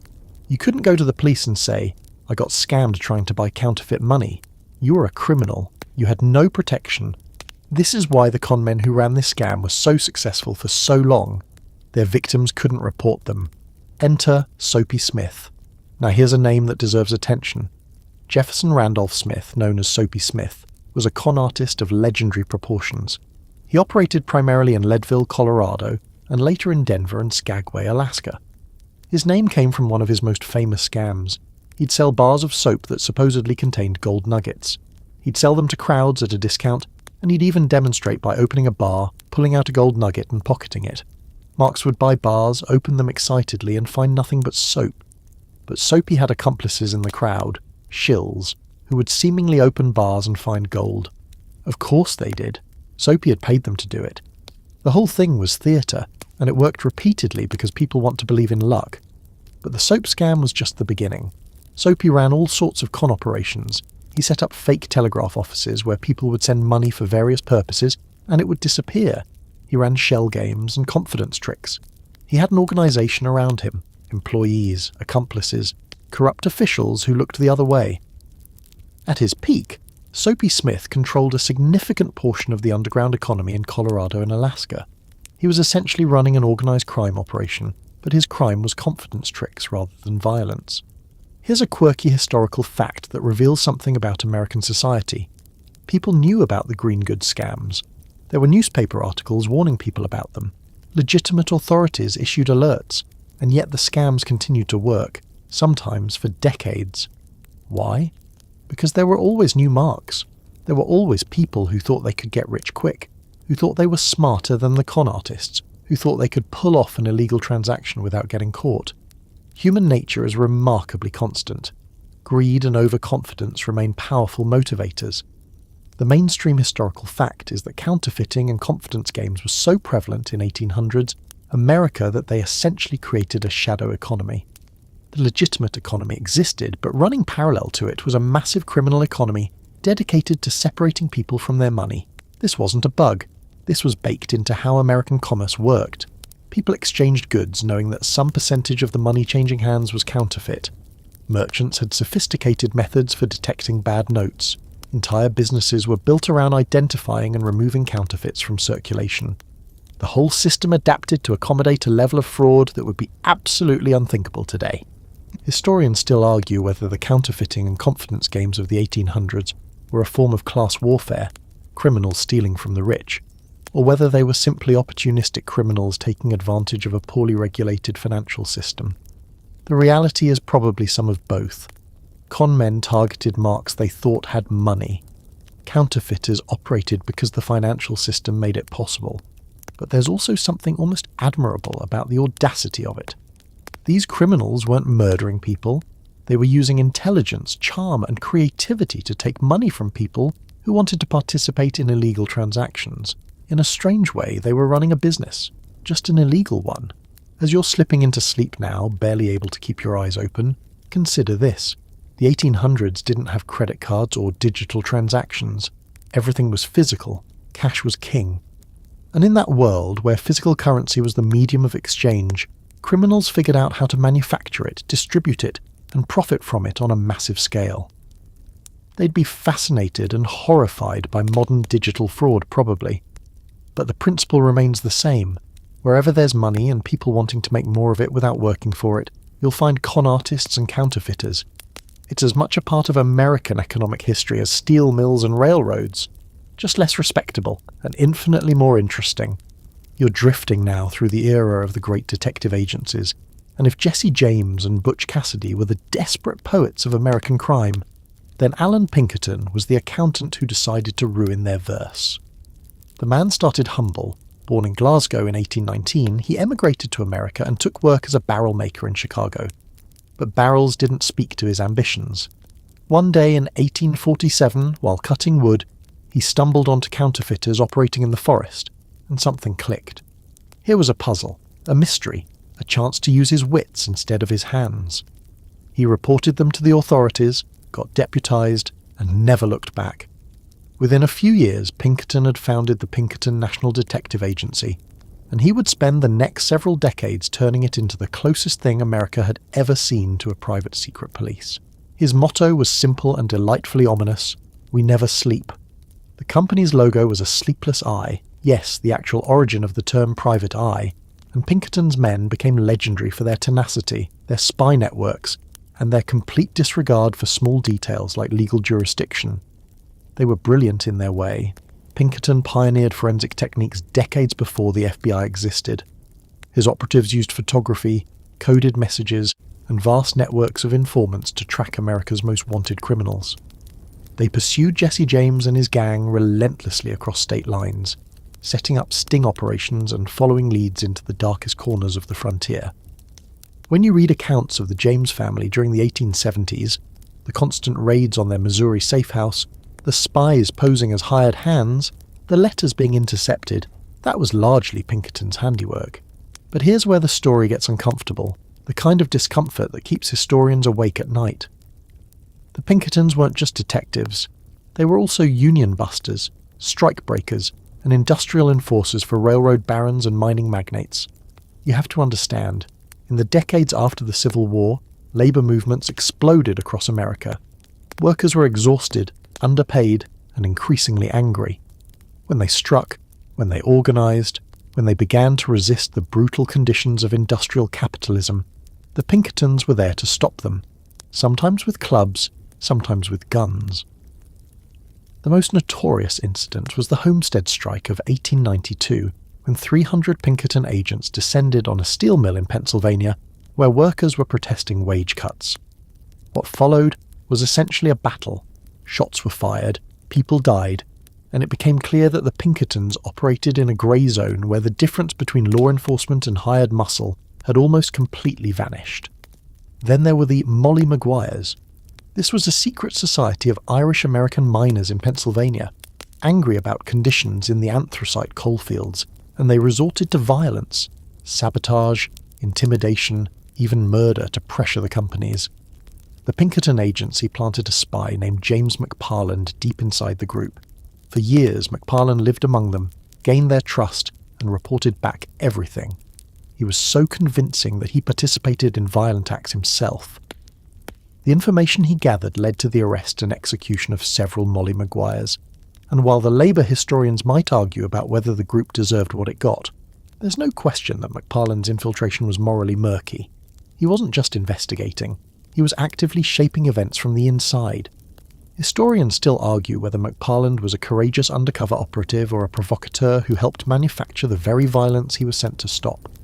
The whole agency embodied a contradiction that would define American law enforcement for a century to come.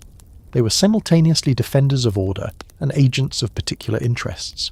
Alan Pinkerton died in 1884, but his agency continued, eventually becoming so powerful and so controversial that Congress would regulate private detective work because of them. They caught real criminals, yes, but they also protected killers when it was profitable, worked to suppress legitimate protest, and blurred the line between detective work and industrial terrorism. When you look at the later evolution of American policing, how police unions often oppose reform, how law enforcement can become an instrument of corporate interests, you can draw a line back to the Pinkertons and their vision of law enforcement as a service you buy, not a public good you build. The real genius of Pinkerton, though, was his marketing. He published books about his cases. He became a celebrity detective in an era when detective work was still exotic and mysterious.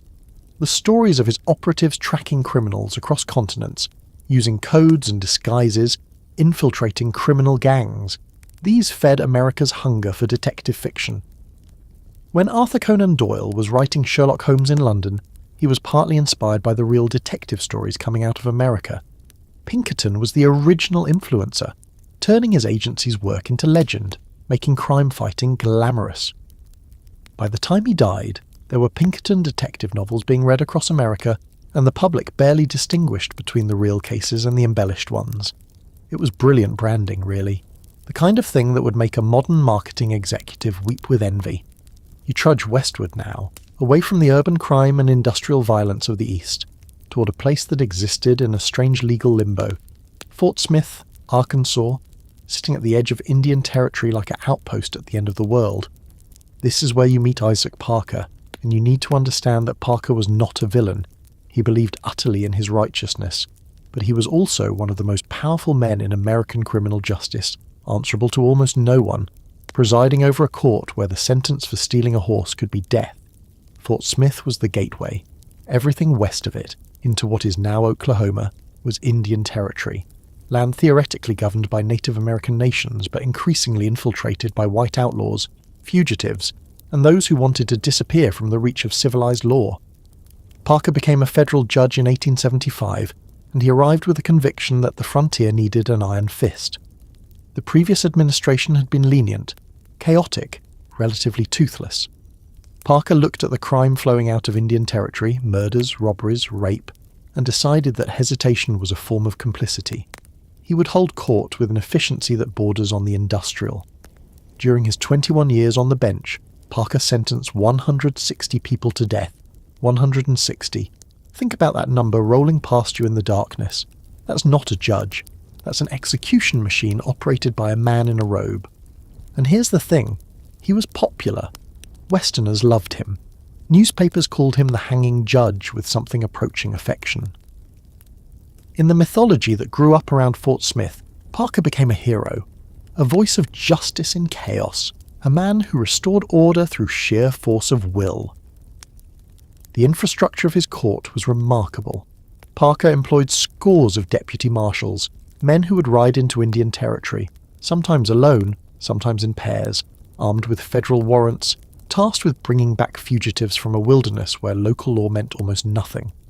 These men were underpaid, under-equipped, and extraordinarily brave, or extraordinarily reckless, depending on your perspective. They would disappear into the nations for weeks or months, tracking down murderers across ravines and rivers, through weather that could kill you as surely as a bullet. Some came back with prisoners, some didn't come back at all. You can read the casualty lists if you want to feel depressed. Deputy marshals shot in ambushes, drowned crossing swollen rivers, hanged by lynch mobs, killed by outlaws they were chasing. There was a romantic quality to their work, the lone lawman riding into danger, but the reality was closer to organised butchery. For every famous outlaw they caught, 2 deputies died unnamed and unremarked. Parker's Court had its own theatre. The trials would be held in the courtroom at Fort Smith, and they were public spectacles. Prisoners would be brought to trial, evidence would be presented, often hastily, and Parker would deliver his verdicts in statements that combined legal argument with moral pronouncements. He had a voice for it, apparently, and a talent for the dramatic. When he sentenced someone to death, he would sometimes take time to explain their moral failings, to address them directly, to make their coming execution seem not just legal, but deserved, necessary, righteous. There's a cruelty to that kind of judicial theatre, a way it dehumanises the condemned by turning their death into a moral lesson. But contemporary accounts describe it as compelling, almost hypnotic. The problem is that speed and finality don't equal justice. Historians still argue whether Parker's Court actually protected the frontier, or simply imposed a blanket of legalised violence that happened to wear the robes of an actual judge. There were definitely guilty people he executed. Jesse the Outlaw was tried in Parker's Court, along with numerous murderers and thieves who genuinely deserved severe punishment. But there were also questionable convictions, death sentences handed down based on thin evidence. Native Americans tried in Parker's Court for crimes that occurred in Indian Territory, and arguably fell under tribal jurisdiction. There's a sense, when you read about his trials, that Parker was less interested in perfect justice than in perfect order, that someone had to die to maintain the peace, and it mattered less who that someone was as long as the example was made. Parker himself believed he was serving God. He was deeply religious, and he wrote about his death sentences as though they were a form of divine punishment administered through his hand. In his mind, he wasn't a man killing human beings, he was an instrument of justice, perhaps even of divine retribution. That kind of conviction is terrifying because it removes doubt, and justice without doubt is just ideology with a death penalty attached. When Parker died in 1896, still a judge, Fort Smith mourned. The newspapers called him a hero. The deputy marshals who served under him became legends, and their stories were told and retold until the distinction between fact and myth became impossible to locate. There's a statue of Parker in Fort Smith now, standing in judgment, his face stern and confident, and most people who see it probably have no idea that this man ordered the execution of 160 people. Or if they do know, they've been taught to see it as righteous. You're moving deeper now into a terrain that's even more morally complex, where the categories you've been using all night, criminal and lawman, guilty and innocent, start to dissolve like sugar in rain. Because you need to talk about the people who lived in Indian Territory, the ones who resisted federal authority, and whose resistance got classified as crime. This isn't simple. Nothing about it is simple. Start with Ned Christie. He was Cherokee, born in 1852 in Indian Territory, and he lived during the period when the Cherokee Nation was becoming increasingly unable to govern itself, when federal authority was creeping in like fog. In 1887, a man was killed in Fort Gibson, a federal officer named Dan Maples. The blame fell on Ned Christie. Whether he actually did it is one of those historical questions that probably has no definitive answer, but what matters is that a federal warrant was issued, and a deputy marshal was sent to arrest him. Christie resisted, and from that moment on, he was transformed into what the federal system could recognise, an outlaw. What followed was a siege. Christie barricaded himself in his home, deputy marshals came to arrest him, and Christie shot at them from his cabin. The marshals came back with reinforcements. There were multiple firefights. In one account, the federal forces actually brought a small cannon to blow down Christie's cabin. Can you imagine that? A cannon against a single Cherokee man in his own home.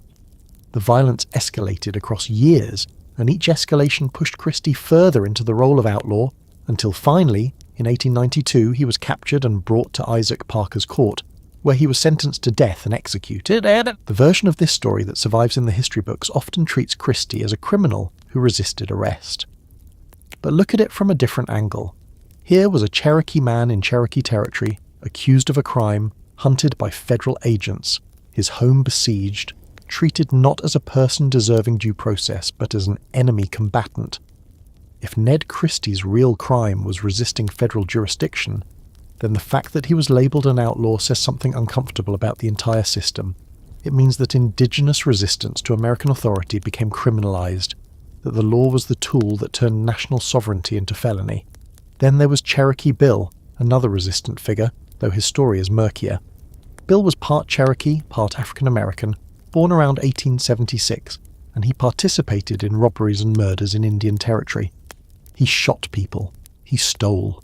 By any standard, he committed crimes. But Cherokee Bill wasn't simply a criminal in a vacuum. He was a young man operating in Indian Territory at a moment when the entire political order was collapsing, when the Cherokee Nation's authority was being eroded by federal encroachment, when young men with no legitimate path to power or respect might turn to violence as a way to assert themselves. That doesn't excuse his murders, but it contextualizes them, and context is the thing that gets stripped away when you turn someone into a legend or a cautionary tale. Historians still argue whether the deputy marshals and federal judges operating in Indian Territory were law enforcers bringing civilization to a lawless frontier, or occupying forces using the language of law to suppress indigenous sovereignty and consolidate American power. The answer is probably that they were both simultaneously, and the tension between those two realities is what makes this history so painful to read.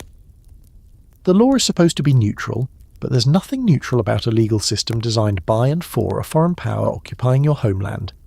The other thing to understand is that Indian Territory attracted fugitives from elsewhere, white outlaws, black outlaws, men fleeing justice in Arkansas or Texas or Missouri. Some of these men formed coalitions with indigenous people. Some were adopted into tribes, some simply disappeared into the landscape. Fort Smith represented the attempt to control this chaos, to extend American jurisdiction into a space that was supposed to be sovereign. Every criminal Parker hanged, every outlaw the deputy marshals brought in, was in some sense an assertion of American authority over Indian Territory. The criminalization of resistance, the transformation of political opposition into felony, the use of law to consolidate dominance. This is what justice looked like when viewed from below. You think about all the people earlier in this story, Frank and Jesse James, Butch Cassidy, Billy the Kid, and they were rebels against authority in various ways, but they were always white. The system might hunt them, might kill them, but it would eventually transform them into legends, into romantic figures whose defiance became culturally valued. But when Ned Christie resisted, when Cherokee Bill committed murders, they were simply criminals, and when they died, they stayed dead, without the benefit of mythologization. That's the privilege embedded in the history of American outlaws. Some rebels get to become heroes, and some just get executed. You're approaching the final chapter now, exhausted but still awake, listening to the sound of a frontier that's closing down like a store at the end of the day. It's the 1890s and something seismic is happening. The Oklahoma land runs, starting in 1889, the government began opening up parcels of Indian Territory to white settlement. Thousands of people would line up at a starting line, and when the gun fired, they would race to claim free land. You can see them in photographs, settlers pressing forward on horseback and on foot, the frontier supposedly opening up one more time, one last time. But it wasn't really a frontier anymore. It was a managed process, a government distribution of resources, and within a few years, Indian Territory would cease to exist as a political entity. The transformation was bureaucratic rather than violent, but it was violent anyway. The outlaws who had survived in Indian Territory, men like Bill Tillman and the group that became known as the Three Guardsmen, found themselves increasingly obsolete. Tillman is interesting because he managed to bridge the old frontier and the new professional law enforcement. He had been a buffalo hunter, a frontier marshal, a deputy in Indian Territory, and he had the skills and reputation of the old school. But as the frontier closed, as Oklahoma became a state in 1907, Tillman reinvented himself. He became a deputy for the new Territorial Marshal's Service, but more importantly, he became an actor and filmmaker. He made movies about old frontier tales, starring himself, turning his own life into entertainment. It's a remarkable adaptation, actually. The outlaw hunter becoming a celebrity who performs being an outlaw hunter. The three guardsmen, Tilghman, along with Chris Matheson and Heck Thomas, became legendary figures partly because they operated at that exact moment of transition when the old frontier was dying and the new professional law enforcement was being born. They hunted the last significant outlaw gangs, including Bill Doolin's gang, and they did it with a mixture of frontier tactics and emerging bureaucratic methods. They were the last of their kind, the final representatives of the deputy marshals who rode alone into the wilderness, and the fact that they were successful made them symbols of a closing era. But the real story is about professionalization. The Oklahoma Territory Commission, established in 1901, began organizing law enforcement along modern lines. Training programs, hierarchies, regular salaries, accountability structures. It didn't happen all at once, and it wasn't always successful, but the idea took root. Law enforcement should be professional, standardized, answerable to established authorities rather than operating out on the frontier as a one-man show. The mythology of the lone lawman, which had always been partly fiction anyway, started to fade, replaced by the mythology of organized institutions. Then came the 1890 census. The Census Bureau announced that the American frontier was closed, that the line of settlement had become so diffused that it no longer existed as a meaningful boundary. This was partly a bureaucratic observation and partly a symbolic statement, but it resonated deeply. The frontier, which had always been more psychological than geographical, was officially over. There was nowhere left to go, no blank space on the map, no place where you could escape civilization and start over. Historians still argue about what this really meant. Did the frontier actually close, or did it just transform into something else? But what's clear is that American self-conception shifted in that moment. The nation had to confront the idea that infinite expansion was no longer possible, that resources were limited, that you couldn't simply move west when things got too crowded. For the outlaw, for the person living outside the law, this was catastrophic. You couldn't disappear anymore.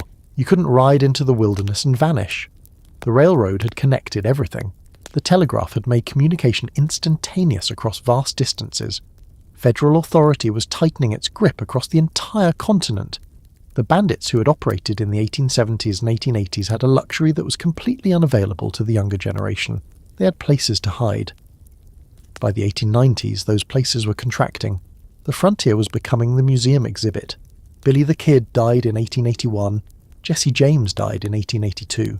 Butch Cassidy and Harry Sundance, well, nobody really knows when they died, but they disappeared, likely into Bolivia or perhaps into legend, in the early 1900s.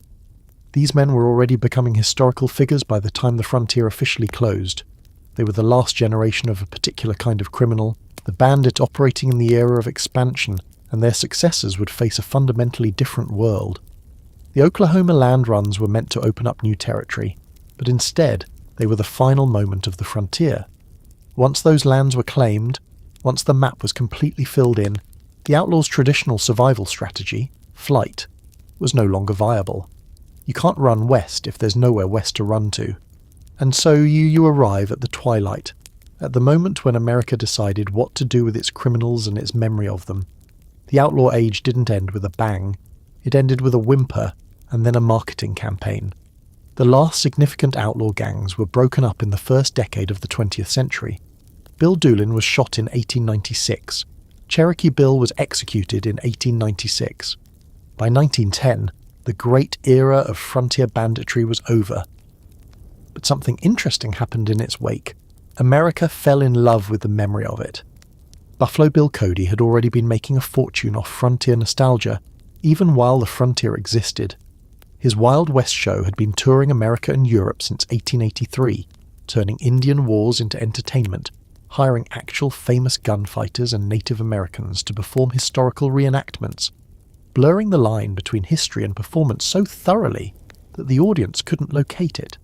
When you attended Buffalo Bill's show, you weren't watching the frontier, you were watching a carefully constructed performance of what the frontier meant, edited and enhanced to be more exciting and meaningful than the real thing. Buffalo Bill died in 1917, but the machine he had created, the transformation of frontier history into entertainment, of outlaws into characters, that lived on, Dime novels had been turning outlaws into heroes since the 1870s. They were cheap, sensational, often wildly inaccurate, and the public couldn't get enough of them.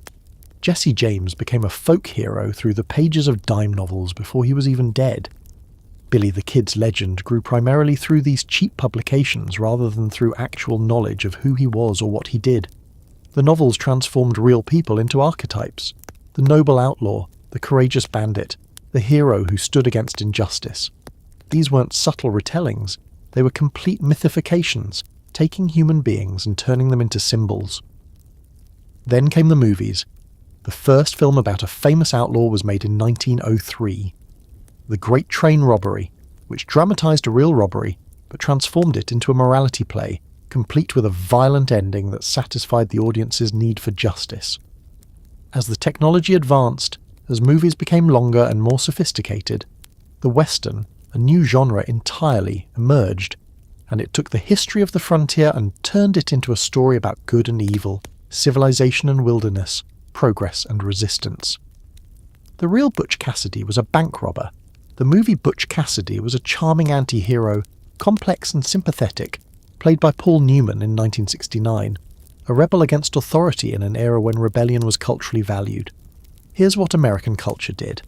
It took people who were, in many cases, actual murderers, and it transformed them into legends. This wasn't dishonest exactly, but it wasn't honest either. It was a particular kind of forgetting, a way of processing difficult history by aestheticizing it, by turning blood into narrative, by making the frontier romantic. The real Jesse James was a Confederate guerrilla who became a criminal, a man who killed people, including women and children in some cases. But the legend of Jesse James became about a wronged Southerner standing against Northern oppression, a folk hero, someone whose crimes were recontextualized as acts of resistance. You have to ask yourself, why? Why did America need to mythologize these criminals? Why was it important that they become legends rather than simply cautionary tales? And the answer has something to do with how America understood itself. The frontier, even as it was closing, represented possibility. It represented a space where you could reinvent yourself, where the rules of civilization didn't apply, where individualism could flourish. The outlaws in this story became the last representatives of that frontier spirit, the last of the individualists standing against the encroaching machinery of the state. They lost, of course. That's the crucial part of the story. They had to lose for the narrative to work. They had to be defeated so that progress could triumph. But in losing, they became tragic figures, and tragic figures are always more compelling than mere criminals. Historians still argue about whether this mythology is harmful or healthy, whether it romanticizes crime or whether it serves a necessary psychological function, allowing Americans to process the violence and dispossession that built the nation. The truth is probably both. The mythologization of outlaws allowed Americans to feel nostalgia for the frontier even as they were glad to be done with actual frontier conditions. It allowed them to celebrate individualism and resistance while living in an increasingly conformist, hierarchical society. It was a way of having it both ways, of preserving the spirit of the frontier in memory while building the modern nation-state in reality. The dime novels and the Wild West shows and the movies, they weren't lying exactly, but they weren't telling the whole story either. They were selecting, emphasizing, shaping. They were taking raw history and turning it into a commodity, something that could be packaged and sold and consumed. And we've never really stopped doing that. Every Western movie, every novel about the frontier, every myth about the American outlaw is still doing the same work, still selling us a particular vision of the past, still using outlaws and bandits as symbols of something we want to remember about ourselves. The last thing to understand is this.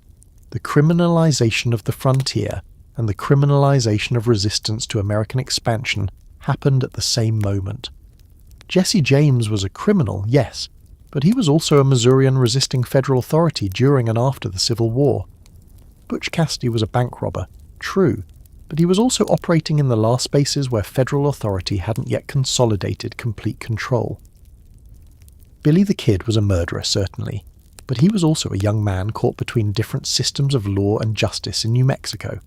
The frontier outlaws were both those things simultaneously, genuine criminals and symbols of something else, and America has never fully resolved that tension. Instead, it chose to remember the symbols while trying to forget the actual crimes. Now, as you listen to these words drifting over you in the darkness, As the long night of history begins to close, you might feel a little sad.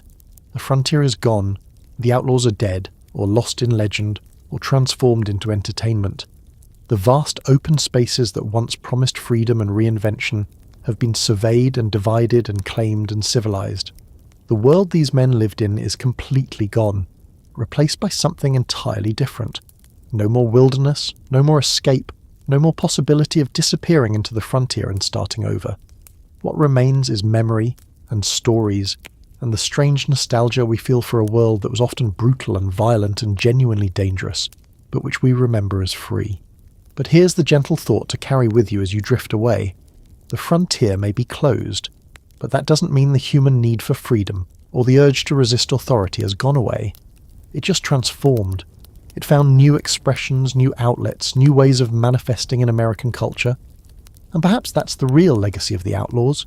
Not their crimes, not even their romanticism, but the fact that they represented something in the American character that couldn't be fully contained by law or civilization or authority.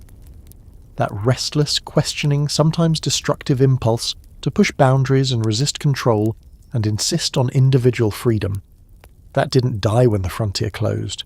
It's still here in all of us, in the way we tell stories, in the way we imagine different lives, in the way we dream of spaces where the rules don't apply. So rest now, knowing that the long history of criminal America has brought you to this moment of closure. The Pinkerton detectives are gone, replaced by the FBI and the DEA and all the modern machinery of law enforcement. Isaac Parker's hanging judge court is gone, replaced by something that at least attempts due process. Ned Christie's resistance is memory now, a complicated footnote in the history of Indian Territory.